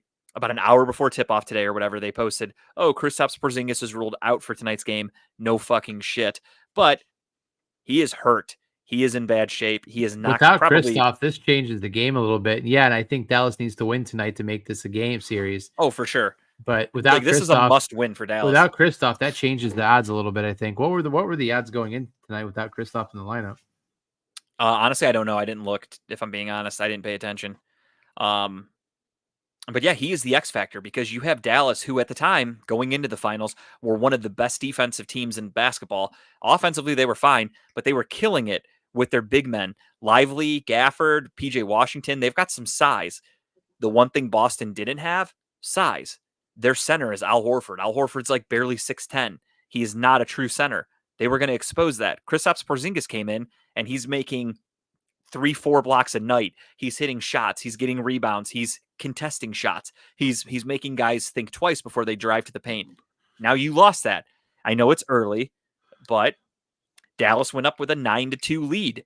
Boston had to call a timeout. It's now 11-5, but at the time it was 9-2. Him not being on that court changes the whole game dynamic tremendously. 100%. I mean, I think Kristaps Porzingis was the X factor in this series, and without him, Dallas has a chance, and I wouldn't be mad about it because I fucking hate Boston, so I'd be more than happy with it. I hate seeing the Wahlberg celebrating on TV for the first couple games. I know they had Tom Brady do the hype up video for them, so fuck them. I hope they lose. One thing I found the other day that was an interesting stat. I didn't write it down, so I'm going off the top of my head. But if I'm not mistaken, I don't know if there was a minimum games played, but he's played in enough. Jason Tatum has the lowest shooting percentage in NBA Finals. He's fucked me in so many bets in this series. He's just like, he's a guy who, I said this in the regular season. I said Jason Tatum is the most overrated player in the NBA, where there's some guys that try to project him as an MVP. And then when I watch him, I'm like, this dude gets carried by his team all the fucking time, where he can go out there and shoot like shit. They'll still win by a lot because he's got Jaylen Brown, because of the time he had Kristaps Porzingis. Derek White could go off. Drew Holiday could go off like he did in game 2. And he'll nail one shot and suddenly it's, he'll hit there's Tatum. They'll be up by 10 and the other team will make it close. They'll cut it to like 4, and then Tatum will hit a 3 and everyone's like, oh, the dagger, Jason Tatum. And it's like he ends with like 12 points. Like, he's not that fucking good. I think he's overrated as hell. And the fact that the proof is now out there that he has like the lowest shooting percentage in finals history for like a minimum of like 6 games or whatever the fuck it is, makes me really happy, because it just fits my narrative of telling everybody that he's overrated as fuck. So I just want Dallas to win these next 2 games, so it's a series, because the first 2 games were embarrassed, especially the first game. What an embarrassment for Dallas. Oh, it was terrible. We texted about it. Like, they made a comeback to make it interesting in the second half a little bit, but Jesus Christ, man, that was horrible. No, it was terrible. And yeah, I'm with you. It was fucking just the Kristaps Porzingis effect. He came out there and he dominated. I think he was just hitting all of his shots. He had like 17 first half points, like 3 feet behind the line. It's crazy. Yeah, he was hitting everything. He was blocking shots. Like, he was a game-changing player, and they lost him. So it's interesting to see what's going to happen with that moving forward, because from what I've read, and I mean, again, take it with a grain of salt. I'm not a doctor. These guys that I'm looking at on Twitter are not doctors. At least some of them claim they are, but who the fuck knows? But they're saying that this injury is no joke and that he is going to miss the rest of the finals. And again, he'll need offseason surgery. This is a legit injury. So definitely something to keep an eye on. One thing I wanted to talk about, this game again is underway. Dallas is winning, but they're down 2-0 in series. We'll see what happens. We don't have time for it today. I don't know if you compiled a list for it. I did not. I kind of was going off the top of my head. Sports TV shows. I had 2. I did think of it. I had 2 written down. So I thought of a couple, but what I was thinking also is that I wanted to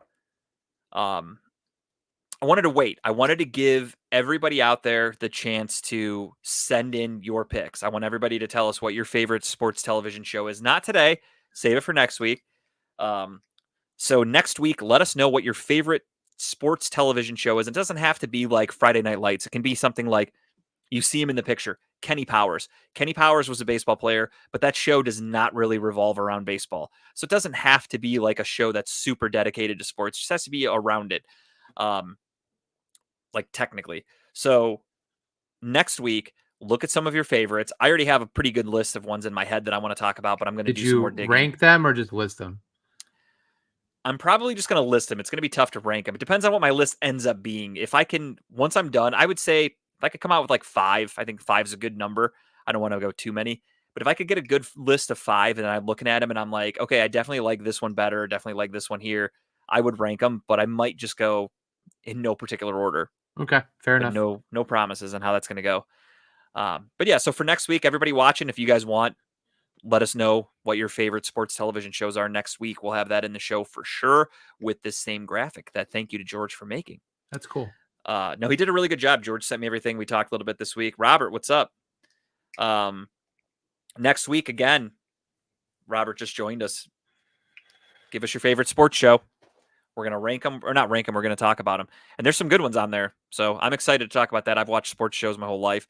I know we've done sports movies a long time ago. We talked about those. So I figured, fuck it, let's do sports TV shows. Just something to get everybody interactive. Really quickly here, it's not BS segment anymore, but I forgot to mention this in the beginning. I actually had another influencer opportunity with a company, and it was with a golf company of all things. As a new golfer who's not very good, I was going to have the opportunity to be an ambassador for a company called Shankit Golf. I don't know if you've ever... How'd you come across? I've never heard of them before. Found them on Instagram. That was it. They came across as an ad. So I clicked it and I filled out the information and I submitted and they approved. I have seen that. Yeah. I was going to submit that too. I did see the ad. So I did it. I got approved immediately. I'm guessing everybody gets approved if you fill it out because it happened like instantaneously. It basically said like, submit here. You'll hear from us in a few days, whatever. And I was like, okay, cool. I'll see what happens. And like before I could hit send, I got an email that said, hey, congratulations. Here's your code. Buy this shirt. You become a full ambassador. And I was like, okay, let me take a look at their stuff. Because when I signed up for the ambassador thing, I honestly didn't even browse their shop yet. So then I went and looked at their stuff. They had one shirt that I fucking loved. They have a black t-shirt that's got a guy hitting a golf ball off of the moon in outer space. Love it. Right up my alley. Perfect for me. I was like, fuck yeah, can't buy this fast enough. It's sold out. It was on clearance for like $10. They had like one size small. Not going to fit me. So I couldn't get it. All their other clothes, if I'm being honest, didn't love their polos. The t-shirts were okay. Hats were decent, but they were still like $30. So I was like, you know what? Nothing on here is really catching my eye. When I did this with Dead Threads, when I became an ambassador with Dead Threads, which I still am, I just kind of forget to plug them every week. Dead Threads makes cool shit. Like I literally wear all the Cleveland stuff that they've made. I've recommended it for people. I've bought people shirts for gifts, and they've told me that like these are actually really fucking cool and nice shirts. So that's a company that I stand behind. Nothing against Shankit Golf. I'm not knocking them. Maybe I will end up being an ambassador for them one day, but for the time being, I have declined. Yeah, I remember looking at their stuff. It's not cheap. That's the other thing too. So if you become an ambassador, I believe you have to make a purchase. That's the way that being an ambassador works for these companies. They give you a pretty good discount code. I forgot what it is. So when I did it for Dead Threads, again, I forgot, sorry, but it was like, I don't know, 50% off my first purchase. And then I became an ambassador. Shankit gave me, I believe, 20% off, which was good. But just looking at their stuff, I was like, nothing's really like, they had a couple hats that I kind of liked that I almost bought. But then I was like, I do like that beer bowling polo and the no signal polo I'm looking at right now. That's cool. The no signal one's new, if I'm not mistaken. But for you, that's awesome. For me, I'm not a very flamboyant clothes kind of guy. So like, what are you trying to say? Like I've seen your golf get up sometime. Yeah. You're not afraid to wear like a very bright colored shirt. Me, on the other hand, I look at them and in my head, I'm like, I would wear that. That looks cool. Like I'll stand out. That's a cool thing. And then I buy something like that. I never wear it. That's just who I am as a person. So when I look at the Shankit Golf stuff, there's a couple of things that I'm like, okay, I could wear that. Like they have a hat that's literally just black and it's got a logo. It's got a skull with like, it's a skull and crossbones, but it's golf clubs instead of bones. Pretty cool. That's something I could see myself wearing. But then I looked around and I'm like, am I really going to become an ambassador and pretty much only buy this hat? So I decided not to do it. Again, maybe things will change. We'll see.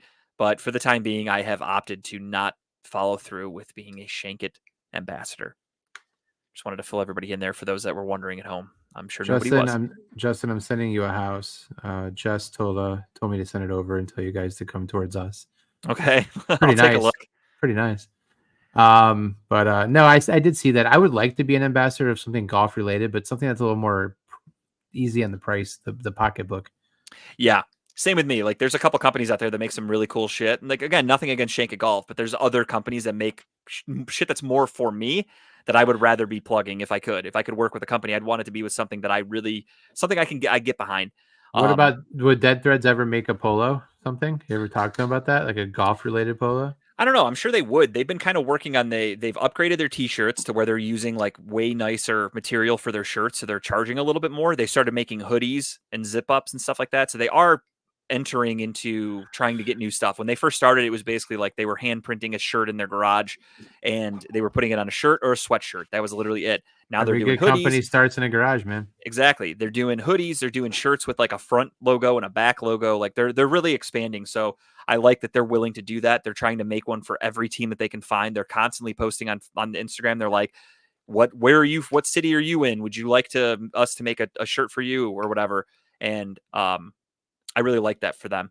So we'll see what happens. I'll reach out to them because they are usually pretty cool with feedback. So I'll tell them like, A, make a Cleveland Guardian shirt because I've been waiting, and B, if you guys start doing shit for golf, like make them like the good material that's breathable and shit like that. People would rock this. I would definitely rock it. You want mostly polyester with some spandex. Those are the best golf shirts because they're Breathable. stretchable. Yeah, breathable, stretchable, and comfortable. Yeah.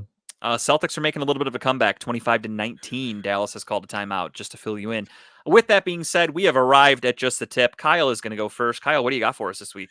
So I believe we're still just pulling off the same one we had from 2 weeks ago, right? Is Yep. that what we put in? Okay, so we're going with the old movie Dune, and I never wanted to give this movie a chance because I just did not think it was going to be good. And I know it was a movie that came out in the 80s. There's a book that's pretty deep. The whole entire series to this is pretty in depth. Like the storyline is pretty crazy.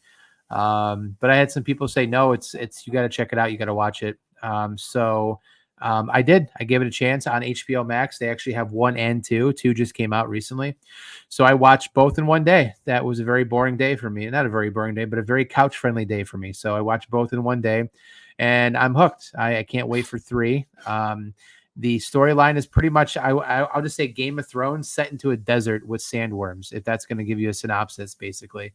A lot of families, a lot of royalty, a lot of battles between certain families, and it's really good. If you haven't watched it yet, I watch it. You will. It's the first movie, really slow build because it does tell a lot of story. Like it's building the world. It's giving you backstory. It's giving you history. Then it picks up towards the middle of it, and then number 2, it's right off the bat. Action packed all the way to the end of it, number 2, and it leaves you hanging for number 3. So that's my tip of the week. Give it a chance. If you have not done so yet, I recommend it. So I have seen Dune 1. Actually, we started Dune 2 the other day, but we didn't finish it. Ironically enough, because we're starting the home ownership process or buying a new house, we decided to cut back on some shit that we're wasting money on. So I was looking at some of the subscriptions that I have, and I was like, all right, fuck it. Like HBO Max is raising its price again. It's almost $20 a month. I was like, I don't use it that much. There's some shit that I watch that I could find for free if I really want to. So I decided to cancel it. And I checked the date and it says your subscription ends on June 10th. And I'm like, oh, fuck, that's today. So I turn on Dune 2. We're watching it. All of a sudden, we're like 45 minutes into it and it freezes. And I'm like, what the fuck? Is the internet down? They shut me off in the middle of the fucking movie, the sons of bitches. So we didn't get to finish it. So I got to go back and finish Dune 2. But it's great. on my list. Yeah, for me this week, my tip is a show that it's been off the air for nearly 20 years. But I went back and rewatched every episode from the beginning on Hulu. And it took me a long time because there's a lot of fucking episodes. So worth it. My tip is Malcolm in the Middle, a great show that when I was a kid, it was, I was probably give or take 10 years old when it came out ish. So when I'm watching it, I'm like, okay, these kids are awesome. Like they're little badasses, whatever. And then, they're rebellious against their parents. Now that I'm an adult, now that I'm a parent, I watch it and now I go, oh shit, I understand the parents. I get why they were so mad. And then you learn other subtle things too, that the parents were sneaking off and like banging, that when you were a kid, you had no idea. Just little things like that. The show is so funny. It's got so many innuendos and like subtle jokes and things that, again, as an adult, you watch the show from a completely different perspective now. Because when you're a kid, you're rooting for the kids. You want to watch them fuck up and get into trouble and like be rebellious. Then as an adult, you go, no, I understand why the parents are so fucking mad about this and why she's grounding them and yelling at them. And it's just the fact that show still hits and it's for a completely different audience when you get older. It just shows how well done it was. And can't recommend it enough. I don't know if you've ever seen it. I think I maybe watched 3 episodes. I've never got into it. No. Really good show. I'll have to get into it now. Yeah, it's good. It's also funny to kind of go back and see what they used to allow on basic television because this was on Fox, and nowadays some of the jokes and stuff they do, you're like, that would never fly. But like, I there's like one those kind episode of I where like those kind of shows. Yeah. there's one episode where Malcolm, the main character, he's in like middle school. Girls are going through puberty, so he's hanging out with a girl, and her boobs are growing. So the whole show is like him. He can't stop staring, and he's like obsessed with that. Like just shit that they could never do that today. People would be like, "You're canceled. You're sexualizing children and shit like that." So check out Malcolm in the Middle. That's my suggestion. With that being said, thank you to George for getting everything set up for us today. Yep. Everything worked pretty well, except for the beginning. We fucked up, but that's my own fault. That's all I got. You good? I'm good. All right, everybody. We will talk to you again, same time next Wednesday, barring any unforeseen circumstances. Cleveland, that was for you.